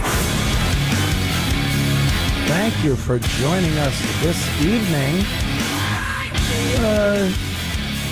Another call here. Jacqueline from Brooklyn. What's up? Hey, Anthony. You know, you brought up AOC a moment ago, and I have something to say about her. I don't understand, number one, how she got reelected. And number two, I also heard on one of the sound bites in between the shows, not just before your show, but earlier, saying that Republicans are now supporting her the highest among any other elected official, 23%, 25%. Now, you tell me, are these Republicans out of their mind? Yeah. And is this poll accurate? Because personally, I don't believe in polls. Yeah. So how did she get reelected? And that kind of snowballs with regard to Andrew Cuomo. How do these polls show him ahead of everyone at 60%? Do they forget that he's the one who killed thousands of people, including both my parents, in the nursing home debacle? And he's the one that we have to thank for congestion pricing, and to thank, you were talking about all these criminals locking up the toothpaste, this poor guy who got his luggage stolen, all to thank him. His brainchild was no cash bail. Yeah, bail reform, they call it. Bail reform. Yeah. There's two other things. He is the one, when his father was running against Koch for political office, he's the one that came up with the slogan, vote for Cuomo, not the homo. Right, and I remember that. I hope the LGBTQ plus elemental P community remembers that when it comes time to going to the polls to vote for him, because he doesn't have their back. He never did. He doesn't support them. He's not in favor of them. Jacqueline, let me tell you, New York. That's my answer to what you're saying. It's New York. I used to live there. You live in Brooklyn. AOC won because New York will vote these idiots into office time and time and time again. Regardless, they could see the damage that is done every time they vote one of these morons in, and they don't seem to care. That's what I don't get. There seems to be so many people I talk to that don't like it. They want it changed. They don't like who was elected. Yet every single time, and by the way, they don't squeak by. They blow the election out of the water. And they win with amazing numbers. Schumer's holding the office like a pope. AOC, she'll be elected every time. New York is an amazing state and city, especially when it comes to electing incompetent morons. But I think a big part of the blame deserves to go to the Republicans, the conservatives, the independents, and the Democrats who really are common sense, old-time Democrats. They stay home. They listen to these polls. They hear that Cuomo's leading at 60%. They say, why should I bother to go out and vote? In the meanwhile, it's the most important time for every single one of those registered voters to get out and vote and make a very clear statement against him and against all of these other politicians who care only about their own best interests, not about the people of the city of New York. But you know he's probably going to win, right? You know this. I say if Curtis plays his cards right and he can cross party lines and he can motivate people to get out and vote, he's got the best chance that he ever had. And I love Curtis. And I think he would make a really good mayor. He's knows New York. He's been here forever. He's has the experience of an on the street New York guy, not this professional politician kind of guy. But money's a big issue. We all know that. Right. And Cuomo's ability to just smear him, make him look bad, whatever it is, that's what they do. I've got another question for you. Yeah. I've got another question for you. Letitia James is the one that led the race to get him out, to put Cuomo out of office. Right. So how come, if he was unfit to be governor, she's silent? I haven't heard a peep out of her. Is he now all of a sudden qualified to be mayor of New York City? How come she's not up on her soapbox the way she was when she tried to get him out of the governor's office? Well, maybe she's got other things to worry about, like some fraud, mortgage fraud, and other things that hopefully we see some kind of indictment come down for Letitia. But it doesn't matter. Nothing makes sense at face value with these people because right behind the scenes, there's money going back and forth, favors, cronyism. It's also, she could be, this guy needs to go. He killed a bunch of people and he's sexually harassing women and then just saying he's Italian. And then she's clamoring to get him out. And now she's fine with it because people came to her and said, look, you don't have to cheer him on, but don't you say anything bad. And she goes, well, what's in it for me? And then she gets a little something. There you go. Yeah. People need to wake up. Wake up. Welcome to Alice in Wonderland's world. Yep. Thank you, Jacqueline. Thank you, Anthony. There she goes, Jacqueline. My little caller friends. I remember when I used to listen to the AM radio in the car with my dad. And you'd listen and the host would take a call, like Bob Grant. And he'd be like, oh, I know this guy. And then him and Bob would talk like friends because he knows him from the phone. I don't know how the hell I ended up here, but it's pretty cool. It is pretty cool indeed. Letitia James, you're talking about her. There's Jasmine Crockett, as you know. Jasmine Crockett is she's been bad-mouthing the United States of America, bad-mouthing Donald Trump, and, of course, Elon Musk. And to have this woman, she's a wannabe gangster, which is hilarious. when you hear her speak years ago, when she got out of college and was pursuing a career in the law, she sounded amazing, very articulate. She wasn't using slang terms. She certainly wasn't using an urban vernacular. She was very coherent. Well, nowadays, she's like, she got to throw a little inner city slang in there and kind of sound more black, I guess. She was on the Jimmy Kimmel show. That is where blithering idiots collect and speak of complete nonsense. Jimmy Kimmel. So Jasmine Crockett went on the show, and she's calling Elon Musk an idiot. Now, you might not like Elon, but idiot, really? Have you looked around? So listen to Jasmine talking about Elon. Level of incompetence is almost like incomprehensible. It is so bad. And when you bring up the idiot known as Elon Musk,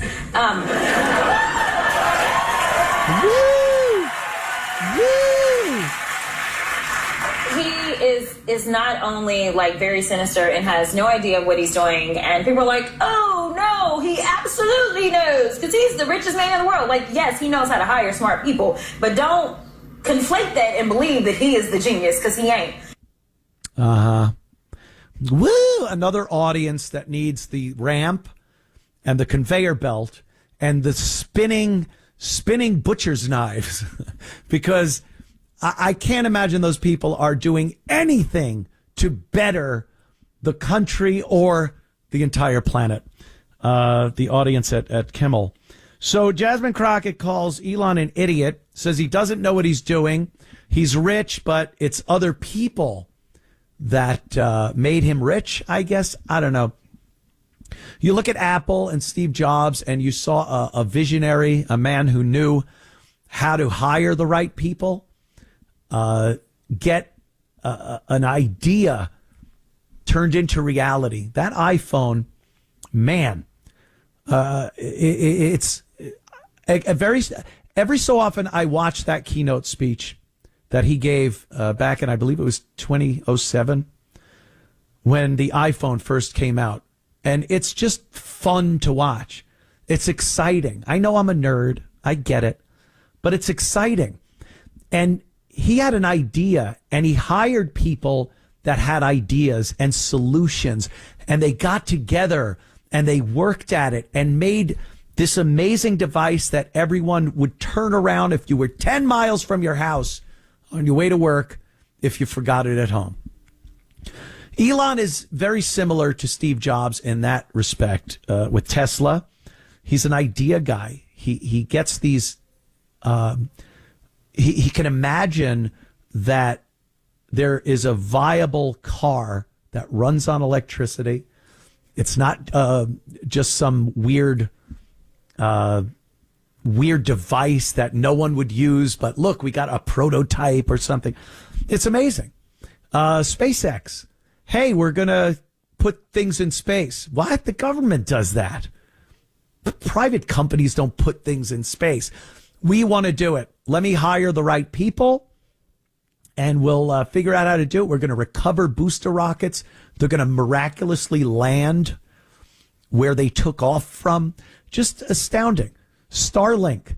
How many government agencies, our own, by the way, here in the United States, but in the world, how many? We're talking about high-speed internet access everywhere on Earth. Starlink and Elon did that. And you could be in the middle of the Sahara Desert right now and get high-speed internet access. But Jasmine Crockett calls him an idiot. And the sheep, the cashew-brained morons applaud this woman for calling him an idiot. It's embarrassing. And this is your go-to?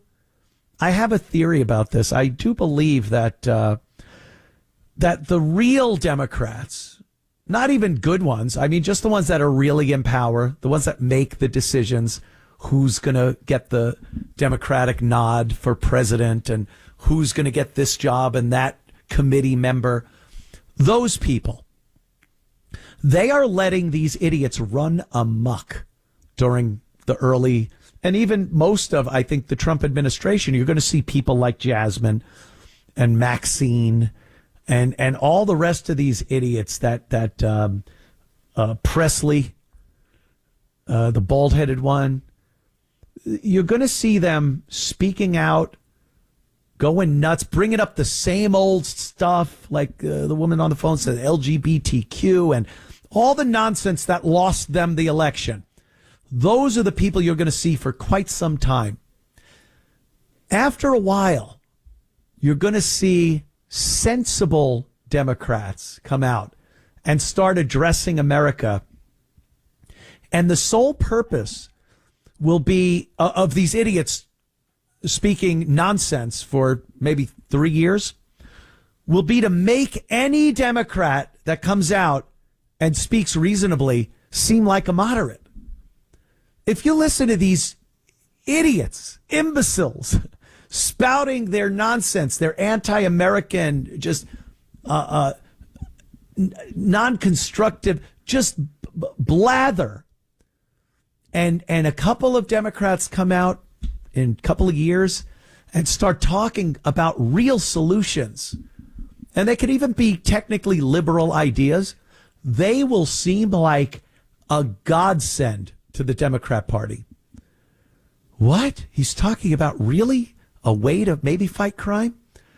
They're talking about the border and maybe we do need to do this, and they have a plan, and meanwhile AOC's running around the country cackling.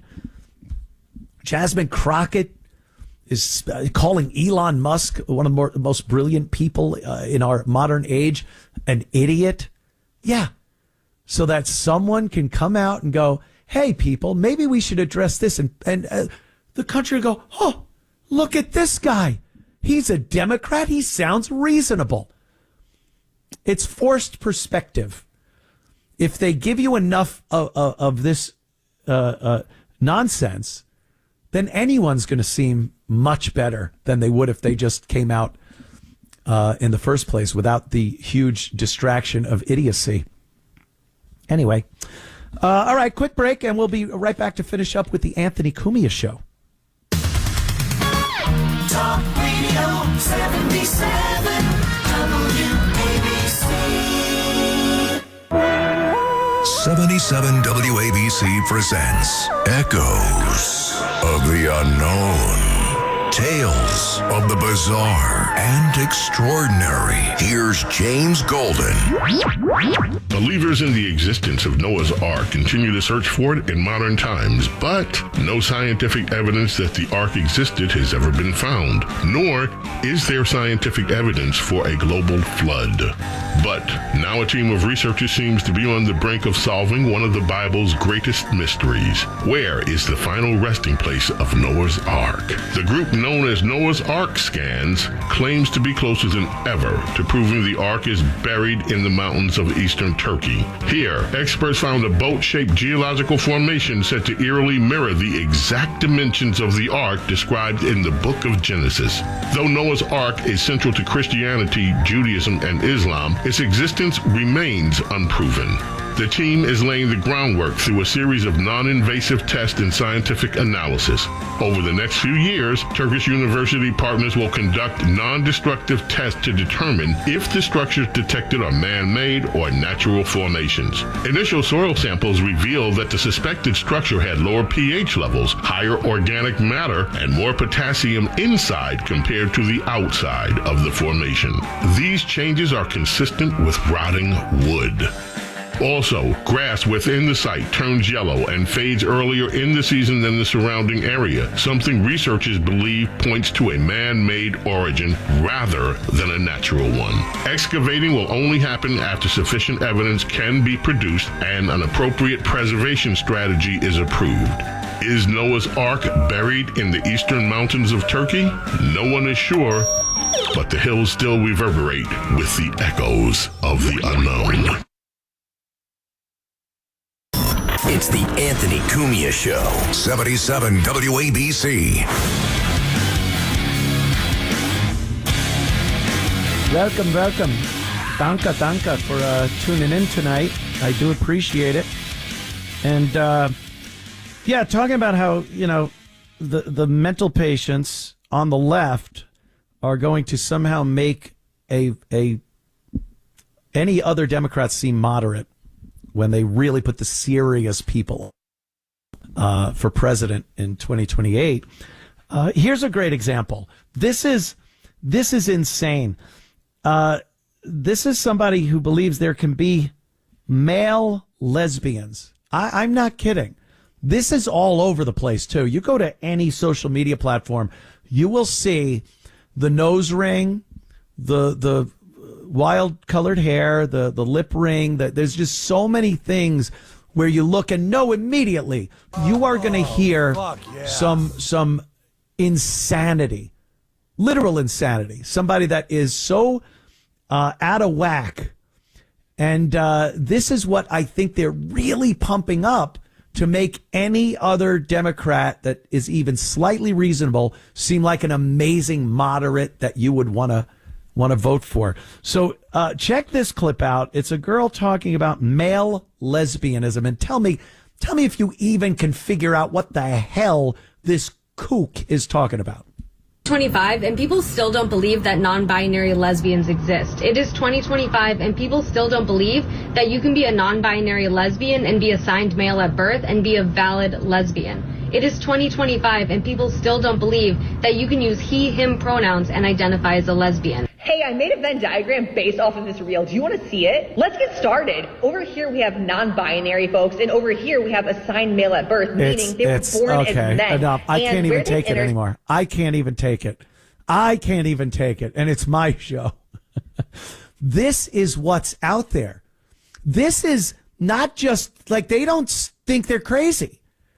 And the people around them that they surround themselves with, maybe go to school with, they don't think they're crazy.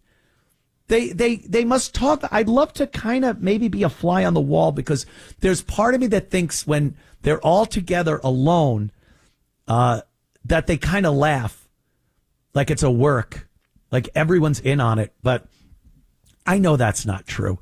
They are truly damaged people. Did you see the latest thing on that UK Big Brother? It had what the hell's her stupid name? Jojo Siwa. That's it. She's like this wannabe rock girl thing, and she all of a sudden, because Mickey Rourke made fun of her on the TV show, the reality show, and some other guy came to her aid, she's decided she's not lesbian now. All it took was a guy to put his arm around her and go, "Hey, things aren't that bad. You're pretty. You're not this. You're not." She dropped lesbianism like a bad habit. I think so many of these younger people, especially, are brainwashed.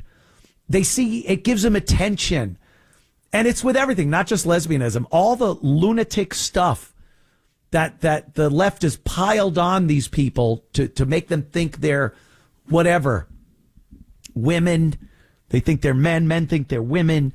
Their stance on the border, whatever it is, they think they're normal, and we see what they are: mentally deranged, broken people. And I really think the Democrats on the left are going to try their damnedest to just be rid of them. Yeah, we don't do that anymore. Now we're Democrats running for president in 2028. We'll see. Ladies and gentlemen, thank you. I want to thank, of course, Dave Landau. His book, Party of One, is available everywhere you get your finer books. And we'll be back next Sunday right here.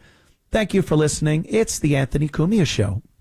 This is New York's talk leader, the crown jewel of talk radio. WABC New York and 107.1 WLIR Hampton Bays. News first at 59 past the hour. 77 WABC News starts now. WABC. It's 56 and partly cloudy on this Sunday, April 27th. Noam Layden. Police and